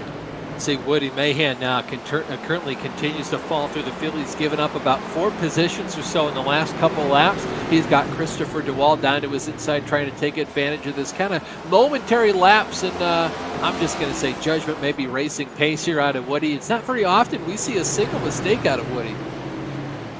No, Woody has ran a fantastic year in PGRL, but has had so much bad luck. Always seems to get caught up in someone else's wrecks that go on. So definitely he's wanting to close out this season with some good runs, hopefully carry some momentum into 2023. This is a replay here. This is watching Gael Brooks in the 17 car. This is coming off turn 2. Gets a little bit sideways, noses the car into the wall. Thankfully for him, the leaders weren't coming up. He was able to tow just before we got a caution. Before we went to that view, you saw Woody Mahan just barely make his way to the inside. I think that was of Jonathan Cogswell. It might have been Adam Jersky. That's what it was. No, it's Cogswell. Sorry. There's a look at Mike Rasmus. He is, I mean, I'm pretty sure he's seeing red right now. He's had a frustrating day. He's been up and down. He's been a lap down. He made a pit stop that was ended up coming out at the wrong time with a caution coming out. Is now back on the lead lap, 7th place, and he's really made up a decent amount of spots right from the get-go on this restart, trying to run down Adam Jersky for the 6th spot. But I think he has potentially top 5 speed. I mean, to be fair, Kenny, to your point, Mike Rasmus is running in the 4th position pretty much all night until he was taken out racing side by side. I believe that was James Moore, just kind of pushed him up out of the groove. Mike Rasmus actually nosed his car into the wall. Not showing a whole lot of that damage right now, though, with how that speed in the 68 car. He's definitely going to be one to watch in the closing laps here. He's already making a move. Oh, he gets loose going into turn 3. Has to get on the brakes a little bit harder than what he expected. We'll have to get maybe another look at that, but maybe Adam Jersky not knowing that he was making that move. And yeah, Mike almost went around, almost into that pit entry barrel. Yeah, that was a huge save there. That could have been the end of Mike Rasmus's night. And guys at the front of the field, I'm watching Brian Yazik. I'm not too sure he's a little bit faster than Scott Eckridge right now. He continues to catch him. Oh, we got a caution. Another self-spin, guys. Looks like this time it was Norm Pelletier off of turn 4. Actually kind of surprised this one brought out a caution because Pelletier able to straighten himself out. Well, this is actually DeWald. So 2 incidents. There, yeah. Yeah, so 2 incidents happened here. So yeah, that makes sense. There was a caution for that. DeWald parked down turn 3 and 4, and these cars do very easily get beached. But there was actually a second incident. There you go. That's what I saw from the pit lane. That's Pelletier there nosing into the fence, but he was able to keep going. So 2 separate incidents in turn 3 and 4. Yeah, hard contact there for Pelletier. I wouldn't be too surprised if he had to pull down pit road and get multiple minutes of repair after that crash, the inside retaining wall. I'll have to see what he can do here as time goes on. But man, that incident from Christopher DeWald, that is definitely his night. simply over. Also of note, Guile Brooks is manually disconnected from the session after we saw him kind of nab the wall and get pulled into it there down the backstretch. Looks like a decent amount of drivers actually coming in for a pit stop here. Mahan, Jetty, Wilco, Rasmus, Krobach, Pelletier, and DeWald. DeWald, of course, was the cause of that caution, so he's been in for quite some time. But Krobach was the first driver in line to come in. I think he's just trying to do something different than the leaders, and he's really not going to give up a whole lot of track position here. He's going to be, it looks like, about 7th place when he comes back out, so might as well put on some fresh tires and go for it. Yeah, certainly James Moore gets the lucky dog, makes his way around the field and the pace car to get his lap back. We're going to take this break in the racing action to go ahead and break for commercials. We'll be right back after this. Maybe go get another pickle. This is iRacing, the world's premier online racing game. iRacing puts you in the driver's seat to experience today's newest form of competitive motorsport, virtual racing, all from your home PC. Race virtually in endorsed series from NASCAR, IndyCar, IMSA, the World of Outlaws, Aussie Supercars and more. Take on legendary circuits like Daytona, Silverstone and the Nürburgring. Join iRacing's global online racing community and get on track today at iRacing.com.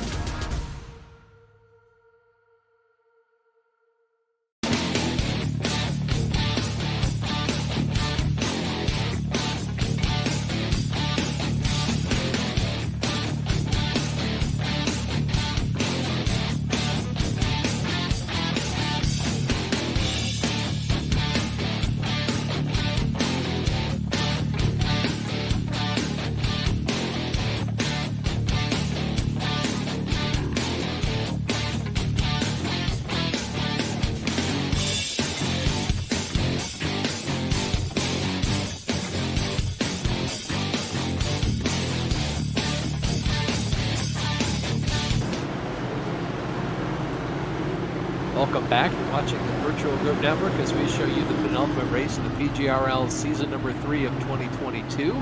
Currently on lap 181 out of 250.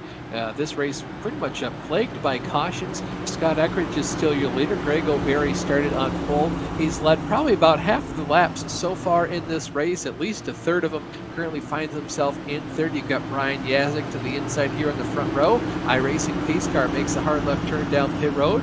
We'll see how long Scott Eckridge waits in the restart box this time. He waited a pretty decently long time before. He didn't wait at all. The rest of the field sleeping. Brian Yazik especially. Luckily for Yazik, he restarted down on the inside. A little bit of gamesmanship there being played between those two drivers. We'll see what O'Berry and Thomas George can do with each other. Last time by, it was O'Berry that made himself pretty much clear in terms of getting ahead of Thomas George. They continue to run Noah's Ark style. Behind him, though, Adam Jersky is going to single himself out. He's got Jonathan Cogswell and then Michael Krobach just behind him. Yeah, near contact entering turn 1 with Jersky into George, able to get that checked up just in time, but that allowed Michael Krobach to almost get a good run coming off of turn 2. Yeah, I saw Michael Krobach think there about going to the inside of Adam Jersky just ahead. Backs out of it, thinks better of it. You see Norm Pelletier way back in the field, making a late move there to Jonathan Cogswell. He is probably seeing red right now. Not another driver, but Kenny, anytime you kind of go for a self-spin there, more often than not, you just want to, make it back up to yourself, get back up through the field. You are not happy about it. Yeah, and anytime you lose track position, especially because of a mistake like that, you really just want to regain the track position as quickly as possible, but you have to try to calm down and muscle through it. But yeah, I mean, Pelletier knows he doesn't necessarily belong where he is, so he's going to try to make up these spots as quickly as he can. Up front, it's still Scott Eckridge, then Brian Yazik, Greg O'Berry, Thomas George, Adam Jersky rounds out the top 5. Michael Krobach is 6th, Woody Mahan 7th, Rich Jetty 8th, Norm Pelletier currently in 9th, and James Moore in 10th. Lots of guys here having a lot of problems early on, but a lot of the guys have been recovering more often than not to get themselves right back into pretty much competition tip-top shape. There's been a lot of ebb and flow going, guys going throughout this entire race. And like you said, a lot of the guys that have had the most issues in this race have found themselves running back up in the top 5 tonight. Certainly our 2 championship leaders are that. We see Woody Mahan for a spin. Yep, able to keep it off the wall, but the caution will come out nonetheless. Wouldn't be too surprised here if we saw Woody get just a little bit of a tap here coming off of turn 4. It's not very often, again, we see Woody Mahan make a sort of an unforced mistake. Well, this was an unforced mistake. He just lost it all by himself, and luckily he didn't just maybe barely tap the inside wall, if that, but he'll be able to continue. But another caution here, and it'll be decision time yet again for these drivers to see if they want to come in and get for tires. Well, you know, if it were Saturday night, I would have to make sure that the moon was pretty much shining bright. A full moon, short track Saturday night, sure enough to bring on some pretty weird action, and that's kind of what I would expect to have happen for Woody Mahan to make a mistake like that. The field pretty much split in terms of pit strategy for the top 5. You see Eckrich and O'Berry coming down, Brian Yazik and Thomas George staying out. Yeah, so the drivers with the oldest tires now will be Yazik, George, and Jersky. And I'm pretty surprised actually to see O'Berry and Eckrich and company. Well, some of the further down drivers not so much, but O'Berry and Eckrich, I'm a little bit surprised to see them come down, because now at this point, you know, Krobach is going to, and a few other drivers are going to flip with Eckrich and these guys, and they're only a 17 to 18 lap difference on tires, and it's less when you count green flag laps only. So the tire wear is not going to be a whole lot different between a driver like Krobach and a driver like Eckrich. You know, instead of taking a break, I'm just going to wait. Kenny, I've got some, you know, you are the pickle connoisseur of the broadcast group.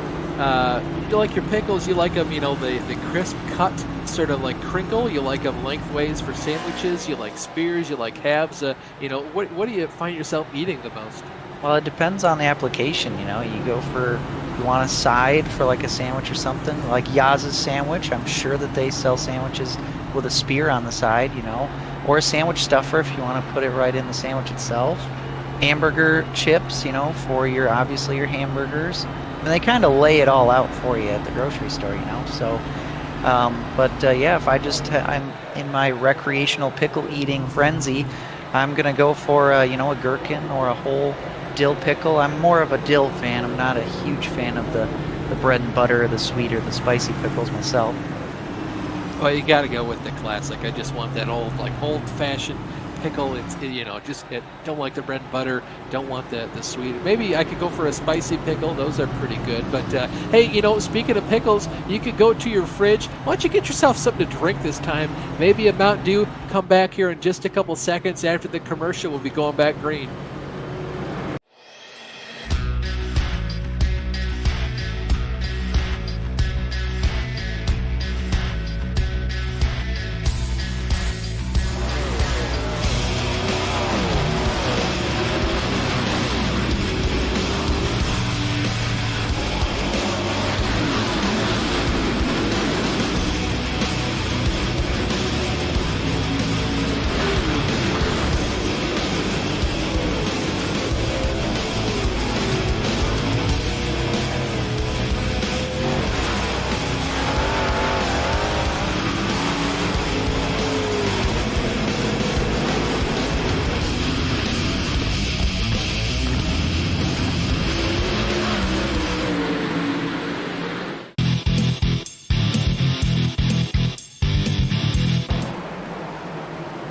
Brian Yazik takes the green flag, shoots the car down into turns 1 and 2. A little bit of argy-bargy contact there between Adam Jersky in the 71 car, Thomas George in the 6. Wisely, both those drivers give each other just a little bit more space than they thought they needed to in turns 1 and 2. Now they go to turns 3 and 4. Michael Krobach finds himself all clear to bring home the 4th position as they cross the stripe the next time by. Look out for Woody Mahan, though. He's got to be seeing a lot of red. Brian Yazik gets super loose, gets himself up out of the groove, moved Thomas George up into first position.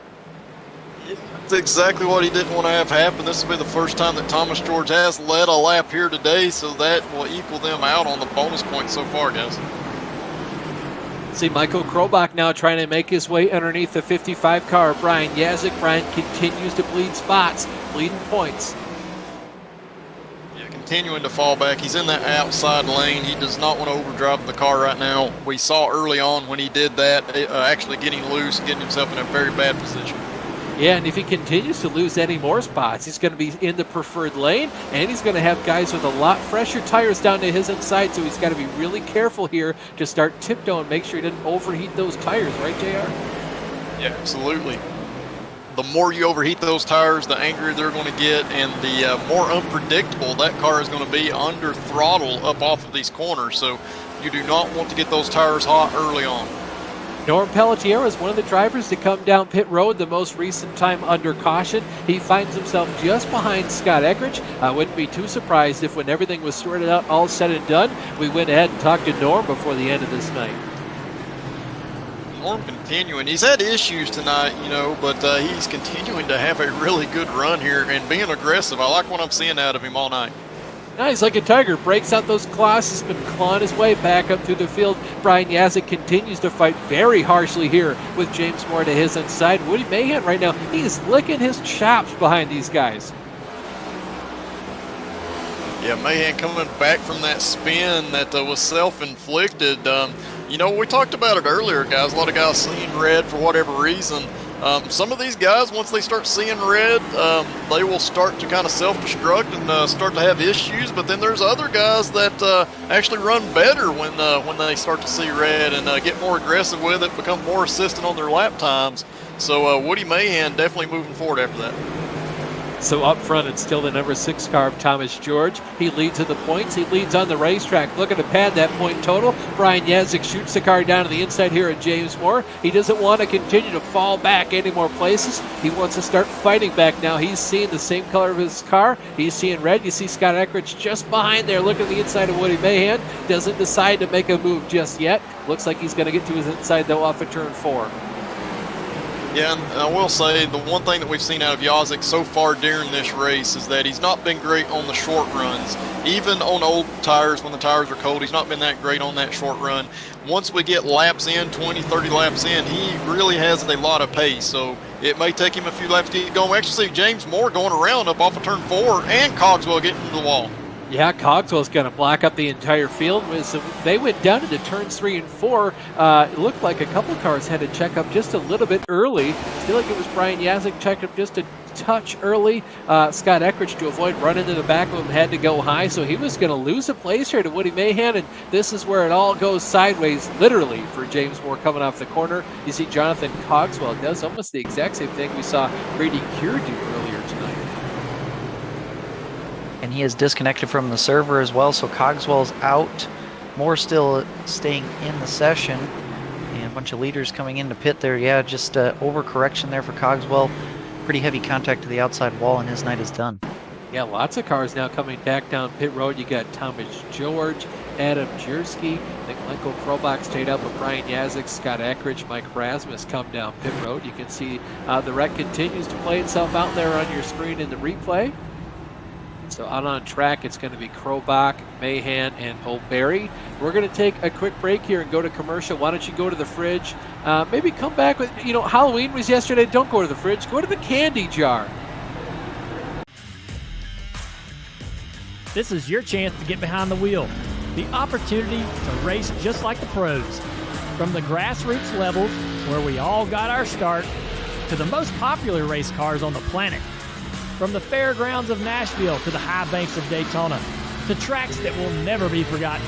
Realistic driving, intense competition, all from the comfort of your own home. This is the ultimate motorsports simulation. This is iRacing.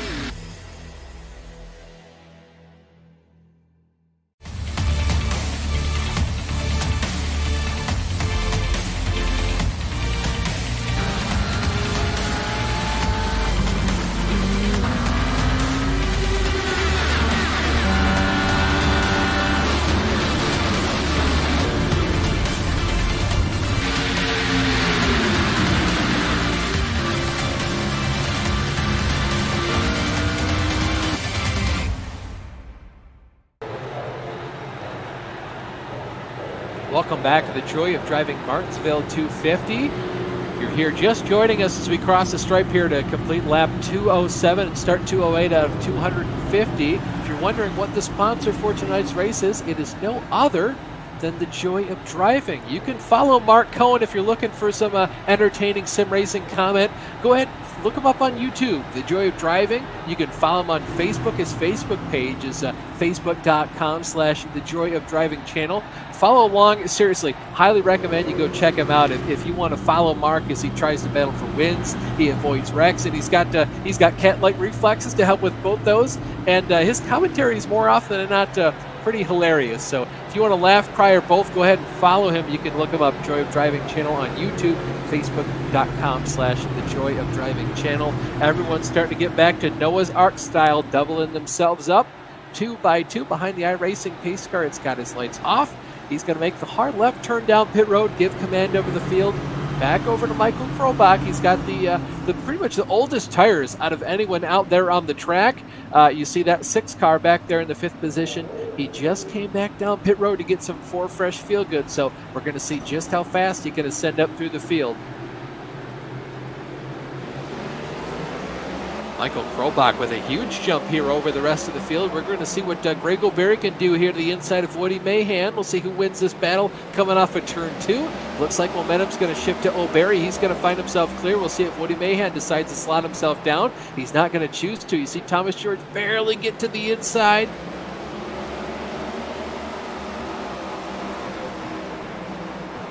Things quite bottled up off of turn 3 and 4. He got down into turn 1. James Moore with a little bit of a lock up there. A few cars getting up out of the groove, and man, when a car gets up out of the groove like that and causes a possible 3-wide situation on exit, I always cringe because it really narrows up on exit.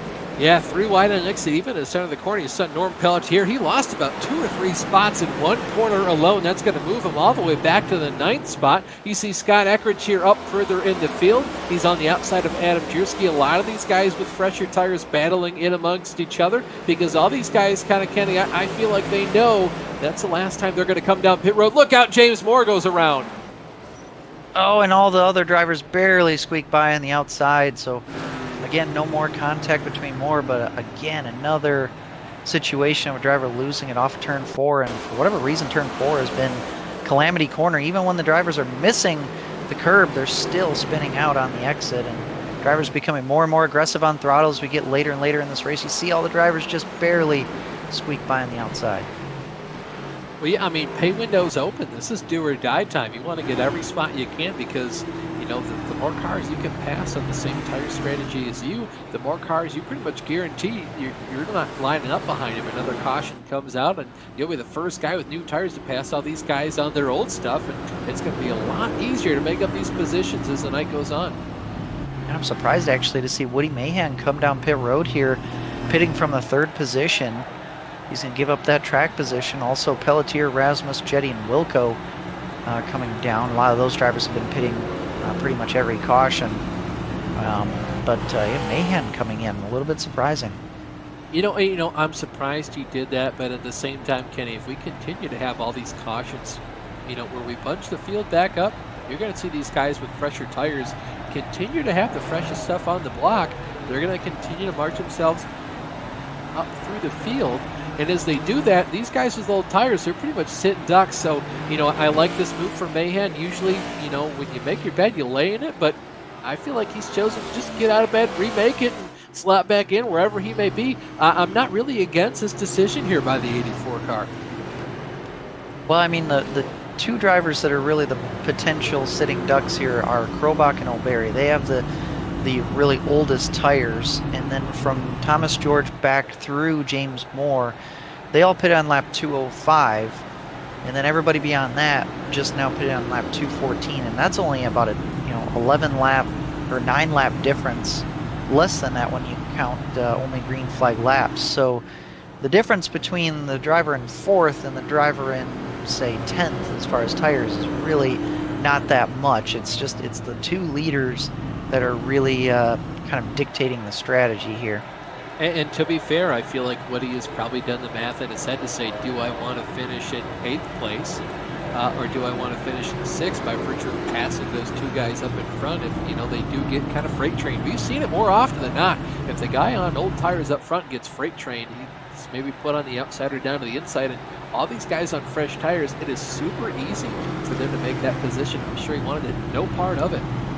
Yeah, and I think it is, you make a good point there, that it is going to kind of, to an extent, come down to what lane each driver starts in here. There's no choose rule, so basically line up where you have to unless you're on the front row. So you get a driver that's on older tires stuck up on the outside, that could potentially cause a freight training effect for sure. Lights are now out atop the iRacing pace car, so we're going to be going back to green flag racing this time by. And speaking of green flag racing, there's a whole lot of that to be had in the Bootleg Racing League. The Super Late Model Series, that goes live every single Saturday night on the Virtual Group Network at about 9 p.m. Eastern. You can watch hosts Bill Soup Zahn and John Hine as they bring you flag-to-flag coverage and put a smile on your face at the same time. iRacing pace car pulls himself back down pit road, gives command of the field over to Michael Krobach. He's got Greg Gobert to his outside and a whole bunch of fresh tires behind him. Krobach with an absolute clinic in terms of treating the competition. Gets himself out to a pretty big lead here. Look, though, at Brian Yazik. He thought about making it 3 wide down to the inside of Greg Gobert, the outside of the 6-car Thomas George. They're going to come off at turn 2, still side by side, Noah's Ark style. You know, Barry, he's going to be able to actually lose that position coming off of turn 4, get in behind George. He will be in third. What did they hand in the wall? Looks like no caution just yet, as long as he can get himself back going. Looks like he indeed... Oh, no, spoke too soon. I thought we were going to stay green there. He had just gotten going. We'll see if there's... Oh, actually, Christopher DeWald also smashed in the outside wall on the front stretch, but it looked like he didn't spin out either. Oh, and actually, we totally missed it, guys. Thomas George. Yeah, Thomas George spun, and that's what caused the caution. And he just... Again, just a self-spin off of turn 2 all by himself. That's what brought the caution out. Yeah, looking at the standings here, I had seen that Greg Gobert was back in his second place, and George does a phenomenal job to go ahead and lock it down to make sure he doesn't make contact with the inside wall. But, oh, man, that is not what you want to see. Yeah, both those guys coming back down pit road. Just as George looked like he had everything to gain, it was going to be the easiest. He was going to have the easiest job to win this race of all the guys with those new tires. He continued to start in the preferred lane where he wanted to, with minimal drivers on the old stuff ahead of him. He made that move to the inside of O'Barry there, and he was just going to have to set his sights on Michael Krobach. I really don't think that he was doing a whole lot of pushing the issue either. And JR, is that just kind of a testament to how sketchy these cars are on brand new cold tires? Yeah, absolutely. That just shows you how on edge these guys are. It's very hard to tell what that car is doing. There's a false sense of security when you get on that throttle that you got a lot of grip until you get to late exit, and the car will just come around on you, and by the time you know it's coming around, there's nothing you can do to prevent it. He did the best that he could to not get damage on the car with that spin. But yeah, absolutely, on fresh tires, these cars are very unpredictable. That's why we're not seeing guys on fresh rubber really turn their fastest lap times until around lap 10 on that run. Up at the front of the field, it's still Michael Krobach, then Greg O'Barry, followed by Adam Chersky, Brian Yazik, Scott Eckrich rounds out the top 5. Completing the top 10, James Moore in 6th, John Wilco 7th, Mike Rasmus in 8th, Rich Jetty 9th, Norm Pelletier rounds out the top 10. Then the 2 people that brought out the most recent caution, that being Thomas George. He was the driver that brought it out, but boy, if Woody Mahan did get that thing unstuck from the wall and a 3-point turn that sucker fast enough, the caution would come out for him. Mahan currently in the 12th position, the last car on the lead lap. The one good thing going for Thomas George is that, you know, despite all those problems, he's still just 11th place. That's not a terrible result if he ends up staying there.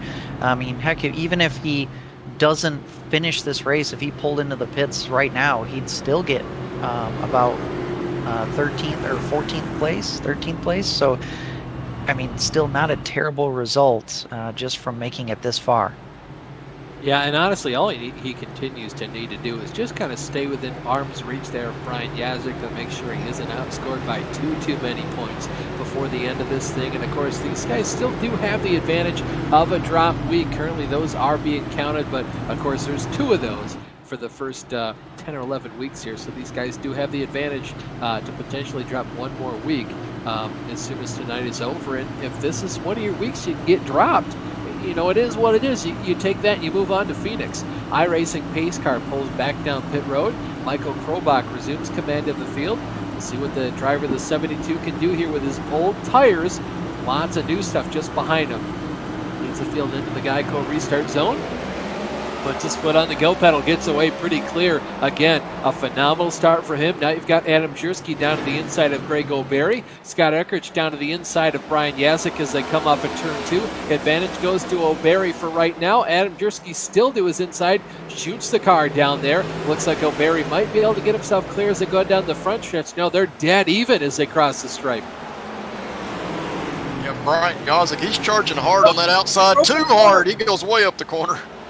He's going to lose 2 spots there, one to James Moore, another to John Wilco in the 62, and now he's got Rich Jetty to his inside.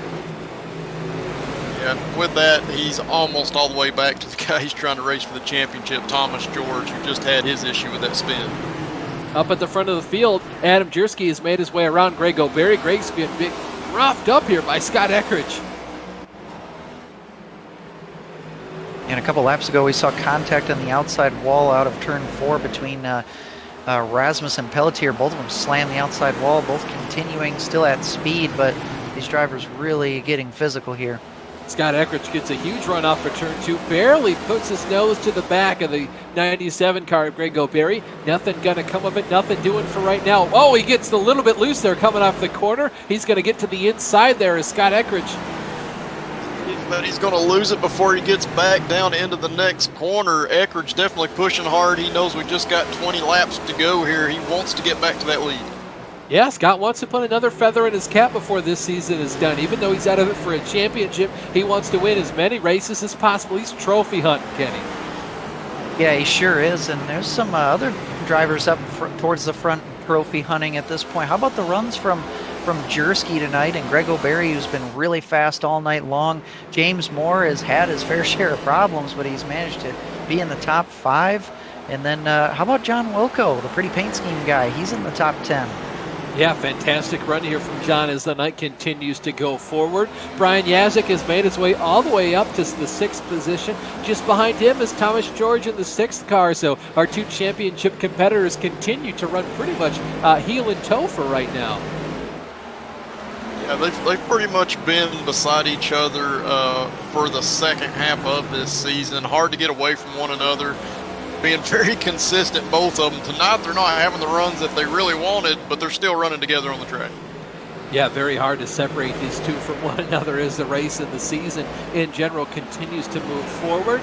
We'll look back at the front of the field here. Adam Jersky is all over the rear bumper of the 72 car, Michael Krobach, but it is just so hard to pass it. Guys, you know, Jerry, you say it all night, you've said it all season. Michael Krobach, one of the best at saving those tires. No doubt he saved up the rears. He continues to just scoot away from the 71 car of Adam Jersky on corner exit. Yeah, he's doing a fantastic job in this race. I've been watching Scott Eckrich. He's the guy that we expected to start to make his way up here. He is using up his rear tires, trying to get around Greg O'Berry, and so far he has not been able to do it. That is making Krobach and Adam Jersky's race even better, assuming that this thing is going to go green.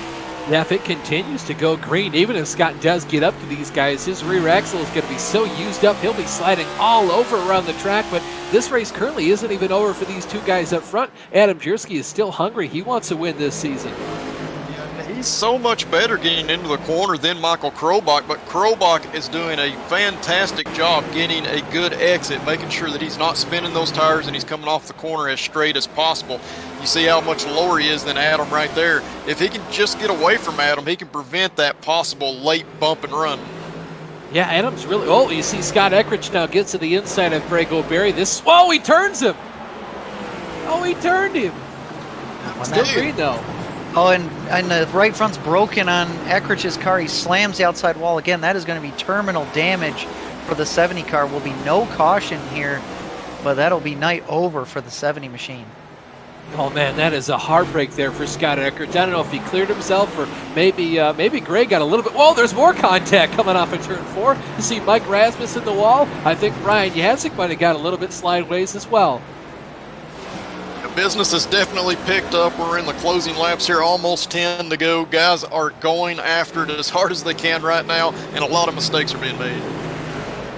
So currently the championship 2, Brian Yazik in 4th, Thomas George in 5th. You see Mike Rasmus now looks down to the inside of Woody Mahan. He's pretty much recovering well from that contact made with the outside wall. This is the contact between Scott Eckrich and Greg O'Berry. Yeah, I'm not really sure how to call that. It seems more like a racing incident to me.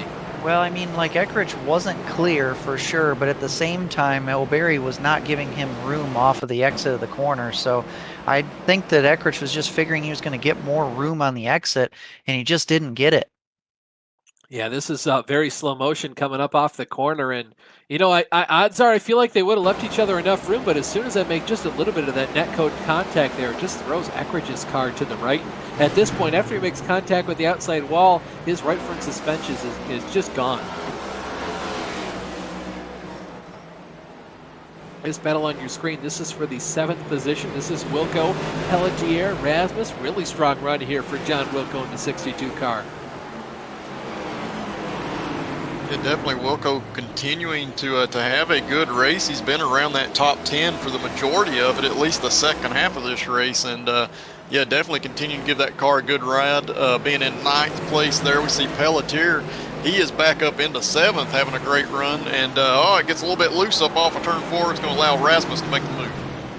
Up at the front of the field, I know you're curious. It's still Adam Gierski to the tune of about 0.2 of a second, just behind Michael Krobach as they come through turns 3 and 4. They're going to cross the stripe this time by 6 laps to go before this thing is all said and done and dusted. Adam Gierski still doing everything he can, but Michael Krobach continues to just ever so slightly eke away. I think this is right now, Gierski's used up the good of his stuff. Krobach is continuing to do a great job taking care of his equipment and has slowly been able to pull away, and he's starting to run an even different line because of that, and I think it's going to allow him to get even greater of a distance over Gierski in these closing laps. We're looking back at the 3rd place run of Greg O'Berry and Brian Yazik. Yazik trying to get that 3rd position, trying to get another podium here. Oh yeah, ideally for Yazik right now, Kenny. He wants to finish ahead of O'Berry and wants O'Berry to finish between he and Thomas George. Yeah, I mean, any way that Yazik can grab a point or two is going to help him out here, so he's going to push as hard as he can. He knows that Barry had a little bit of a scuffle and maybe is out of his rhythm, maybe has a tad bit of damage as well, so he's got to try to take advantage of that here with less than 10 to go. This is riding on board with Adam Gierski for lap 248. There are 3 laps to go this time by when they cross the stripe next time, Barney. If the flagman's going to give him the old bunny ears, 2 fingers up in the air to signify 2 laps to go. Just how close these guys are. Michael Krobach continues to sort of dime in the corners. He's getting a really good run off there. Yeah, definitely continuing to run that great run. You can see again, like we talked about, how much lower he's coming off the corner than Gierski. That allows him to get a great run down these straightaways. You see him doing almost of a diamond type line through the corners, and it's going to continue to allow him to prevail. We get the white flag. White flag, 1 lap to go for Michael Krobach. He just needs to get this car cleanly through turns 3 and 4. Adam Gierski is the closest he's been in about the last 20 laps. Does he do anything fishy as they head through turns 3 and 4? No bumper to the back of Krobach. He's going to come off of turn 4 to take the victory. The Joy of Driving Martinsville 250. Yeah, fantastic strategy, fantastic job using those tires late in this race. Michael Krobach getting another win this season. Hats off to Michael Krobach. Adam Gierski comes home to finish in 2nd place. Greg O'Berry's going to come home to round out the podium. Brian Yazik finishes in 4th, crucially 1 spot ahead of Thomas George. We're going to take a quick commercial break. When we come back, we'll go through the complete finishing order and talk to our podium finishers.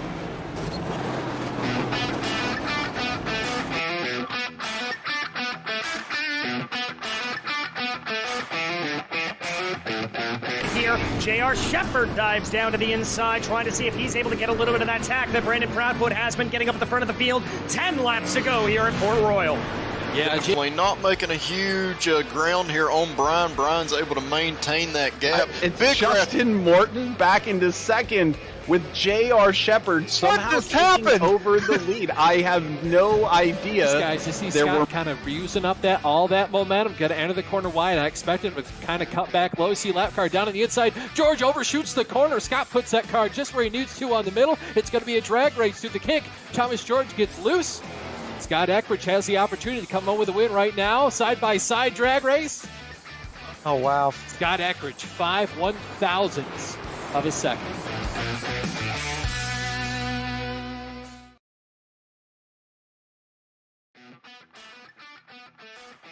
Welcome back to the Joy of Driving Martinsville 250. You just saw the checkered flag fly. Michael Krobach came home victorious over Adam Jersky in second place. Greg O'Berry came home to round out the podium.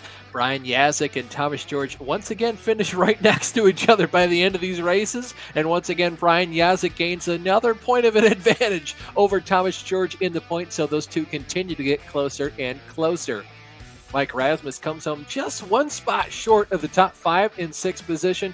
James Moore had a very up and down day, started in 3rd. He falls to 7th before the checkered flag flies. Norm Pelletier had an extremely strong night for him. Didn't pan out like where he was running all night. He'll come home to finish in 8th, having from his starting position. Woody Mahan started in 8th. He falls back 1 position to 9th. Rich Jetty rounds out the top 10. John Wilco had an extremely strong run, running in the top 10 for most of tonight. He'll come home in 11th position. Christopher DeWald finishes in the 12th spot, followed by Scott Eckridge in 13th. Scott had the car to win tonight, just got a little bit unlucky there, battling with drivers towards the end of the night. Jonathan Cogswell comes home in 14th position, followed by Guy L. Brooks in 15th. In 16th is Brady Keir in the 25, followed by Matthew Wheeler in the 58 car. Tim Weinkauf finishes in 18th. Isaiah Dupre rounds out your 19-car field. Kenny, I think you've caught up with, as per what we call standard here, you're going to interview Michael Krobach. He's a big winner. I have caught up with Michael, and Michael, man, it seems like every time half the field wrecks out, you end up doing well.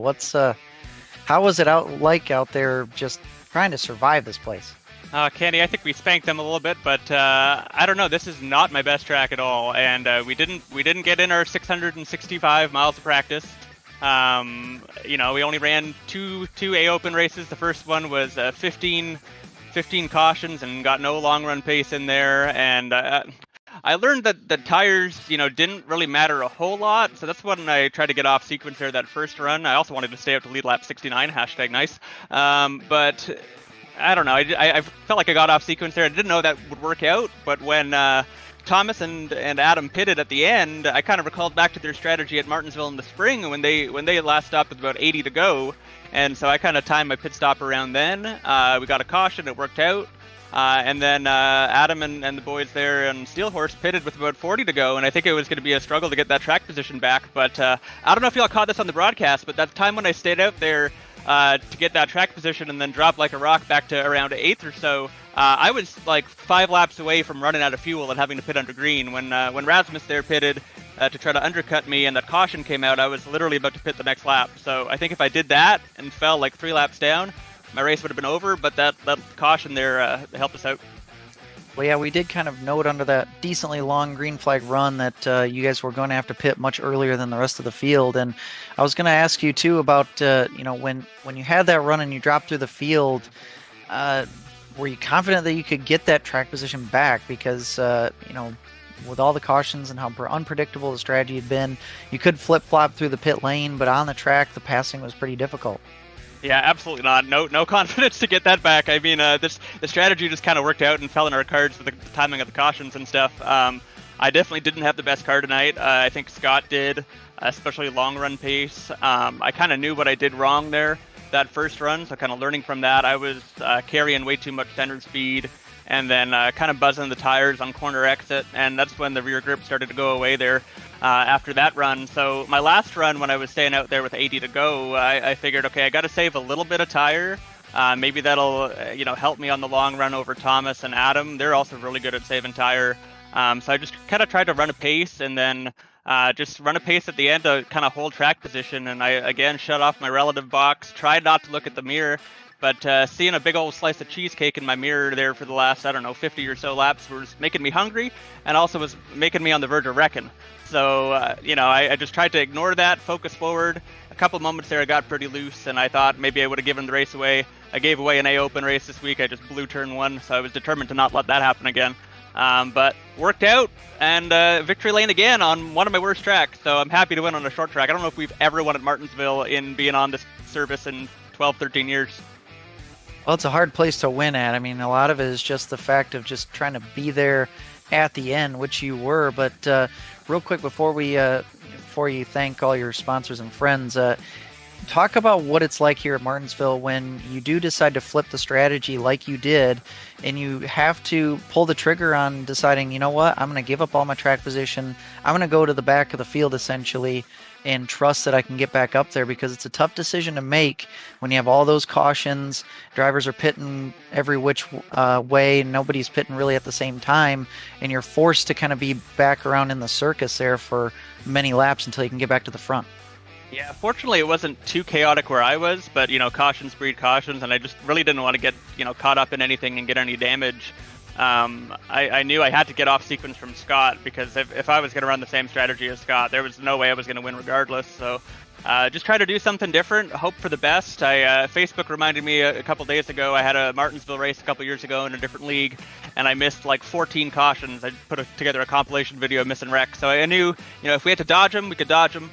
And just kind of hope for the best, hug the bottom, and stay out of trouble, try to run a clean race. I think we finished with 0x and didn't hit anybody or anything, so proud of the race we ran, and happy to have everybody show up tonight and support us all the way through the season. We got one race left, and I hope we finish strong next week.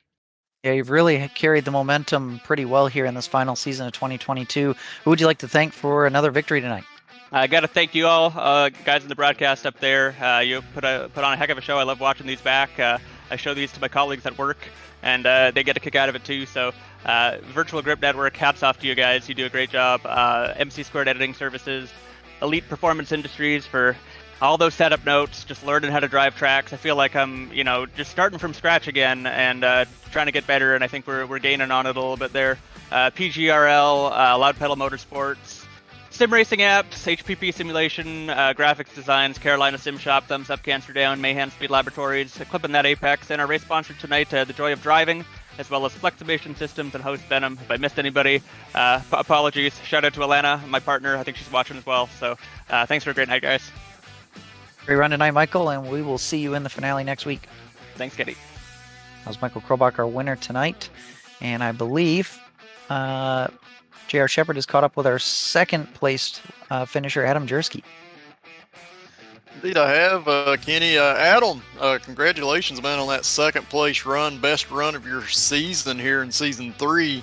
I do want to start toward the end of the race here. You guys, you pitted with about 40 laps to go, kind of going off strategy from some of the other guys. Was that planned, or did that just kind of work into your hands there? Because it seemed like it definitely helped you propel to that second place finish. Yeah, the cautions really helped there with how they fell and just restarting in the right line and stuff like that. Sadly, my teammate Thomas George spinning there, that gave me the bottom, and that helped get me into a spot where I could kind of get to second place. And at that point, it's just hoping that another caution doesn't come out, so you don't have to restart on the outside there. But I can't say the pitting with 40 to go was planned. I was a little nervous coming out, but just really glad to see it kind of pay off in the end with little fresher tires. Definitely doesn't hurt. Didn't seem like it was helping too much, but wasn't hurting at the same time. Definitely, for sure. We saw all through the night how difficult it was to pass here. Can you just kind of tell the people watching at home what these cars were actually driving like? What were you yourself fighting through most of the night? Well, at the beginning of runs, it would just be kind of snappy loose off. I think we saw a good number of spins just coming off turn 2 and 4 of just guys just looping it. But then as the run went on, it tightened up quite a bit, and I felt that's really where I was kind of making my time up, as I was just able to seemed like I was able to get the throttle down a little quicker than other people around me. It was interesting for sure, just seeing the car kind of change over the course of the run. It was nice to be able to get some runs in here, because a lot of times here at Martinsville it's just kind of a caution fest. So it's great to see some runs, especially for me, just seeming like I had a car that excelled on the longer runs. Definitely a little bit better of a race than the last time we were here. 28 cautions the last time, and definitely have a lot of cars in this race at the end that looked good. That included your car. You kept it clean throughout the majority of this race. Before we let you go, man, anybody you want to thank for tonight's run? Well, got to thank everyone at Beef Jerky's Cheesecake Emporium, Banana Breadery, and all the fans watching back home. Thank Thomas George, Steel Horse Racing, and all those guys, and you guys, Virtual Grip Network, for broadcasting this. Appreciate it. Appreciate it, Adam. And, man, congratulations. Started 15th tonight, coming home with second. Yep, thank you guys. Appreciate it. And that was Adam Jersky, our second-place finisher in tonight's race. And with that, I believe Austin's now caught up with our third-place runner, Greg O'Berry. I have, Greg. We talked to you before the race started, asked you a good couple of questions. I got a couple more for you, but first, talk me through your race, man.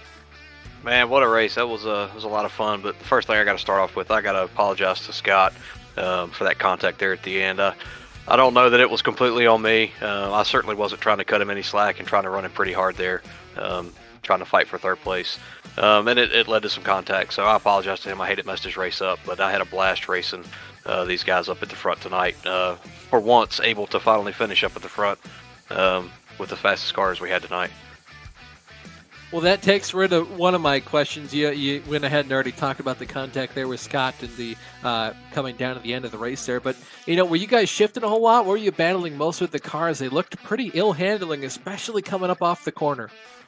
Oh, yeah. Shifted every lap down the third through the corner and then back up, down the straightaway. But it was really all about throttle control. And I learned that last week, running a bunch of officials, that if you could just manage to keep the tires underneath of you on exit, you'd be okay. And that really was the case. If you got them a little too hot or something, you'd spin out. We saw a couple guys do that. Thomas did that there towards the end too, right in front of me. Just too hard off the corner. But overall, I thought the car actually, the setup handled pretty well for this track. But it's one of my better tracks too, so I guess I'm a little biased.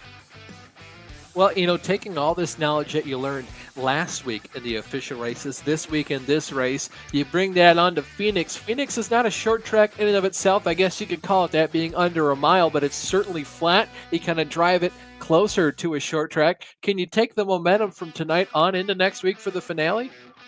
Sure hope so. I sure hope so. Phoenix has typically been another one of those that I do pretty decent at. And I got a great group of guys with Sequential Sim Sport that we all work together and put some time in practicing. So I'm sure we'll run some laps and see what we can't set ourselves up for next week. Well, Greg, thank you so much for taking the time to talk to us. I got to ask before you go, who do you have to thank for your third place run tonight? Yeah, I got a little bit of a list. All the guys over at Sequential, Cody and Chance, James, Chris, those guys, which great group of guys to race with. But we got a couple sponsors that kind of help us out. OKS Hunter, it's a group on Twitter predominantly promoting the great outdoors and just kind of trying to excite people and get them to partake in the outdoors. It's a great group to follow on social media. Area 52 Designs, the Healing Arts, and Simbox, Major's Garage. All these guys, they all have come out and helped us out over the past probably year or so that we've kind of had this team going, and we really appreciate their support. Glad we could finally get a good run and get them a little airtime. Well, Greg, congratulations on your third place run. Thank you so much for taking the time to talk to us. Thanks, guys. I appreciate it. That was Greg O'Berry. He'll round out the podium tonight, bringing home his 97 car in the third position. Guys, this race was up and down for a lot. The first couple laps, maybe 150 or so, were pretty rocky in terms of cautions about every 10 or 20 laps. But after that, we got down to the meat and potatoes of what this league is all about. Fast, clean racing against drivers and just a bunch of guys next to one another and racing extremely hard for the win. Yeah, definitely. Everybody really racing hard. It's the end of the season. People want to have good finishes, want to have a shot to win the race. And the one thing that we saw from this race is that anything can happen in these races. Our points leader's going through a lot of adversity tonight. Will that continue next week? They certainly hope it doesn't, but Phoenix is known for having some pretty wild restarts. They'll have to keep their noses clean next week if they want a shot at that championship. And guys, breaking news, Michael Krobach wins the Drew Carroll Safe Driver Award. I believe that's attributed to incident points through the season, I think. And that has a 10-point bonus, which is putting Krobach into the points lead going into the finale at Phoenix by 9 points. The drop weeks are taken care of. It's going to be a straight-up race to the finish between Krobach, George, and Yazik. 9 points back to George, 18 points back to Yazik. It's going to be a barn burner for sure. And on that news, it's time to end the show. Going to be super interested to finally wrap up the season. Not just this one, but the entire year of racing here with the Pretty Good Racing League. Of course, only on the Virtual Grip Network. The next one, alluding to that finale, the all-important championship finale, that goes live next Tuesday, November 8th at 8:50 p.m. Eastern Time as the series heads to Phoenix Raceway, where a champion will be crowned. The next Virtual Grip Network broadcast is this Friday, November 4th, as the BRL's Dirt Street Stock Series takes on Cedar Lake Speedway. You can catch that stream live at 7:10 p.m. Eastern Time. This has been a pretty good production of the Virtual Grip Network. On behalf of myself, Austin Belke, my booth mates J.R. Shepard and Kenny Kibbe, our director Ryan Seneker, and everyone behind the scenes at the Virtual Grip Network, thank you so much for watching, and good night.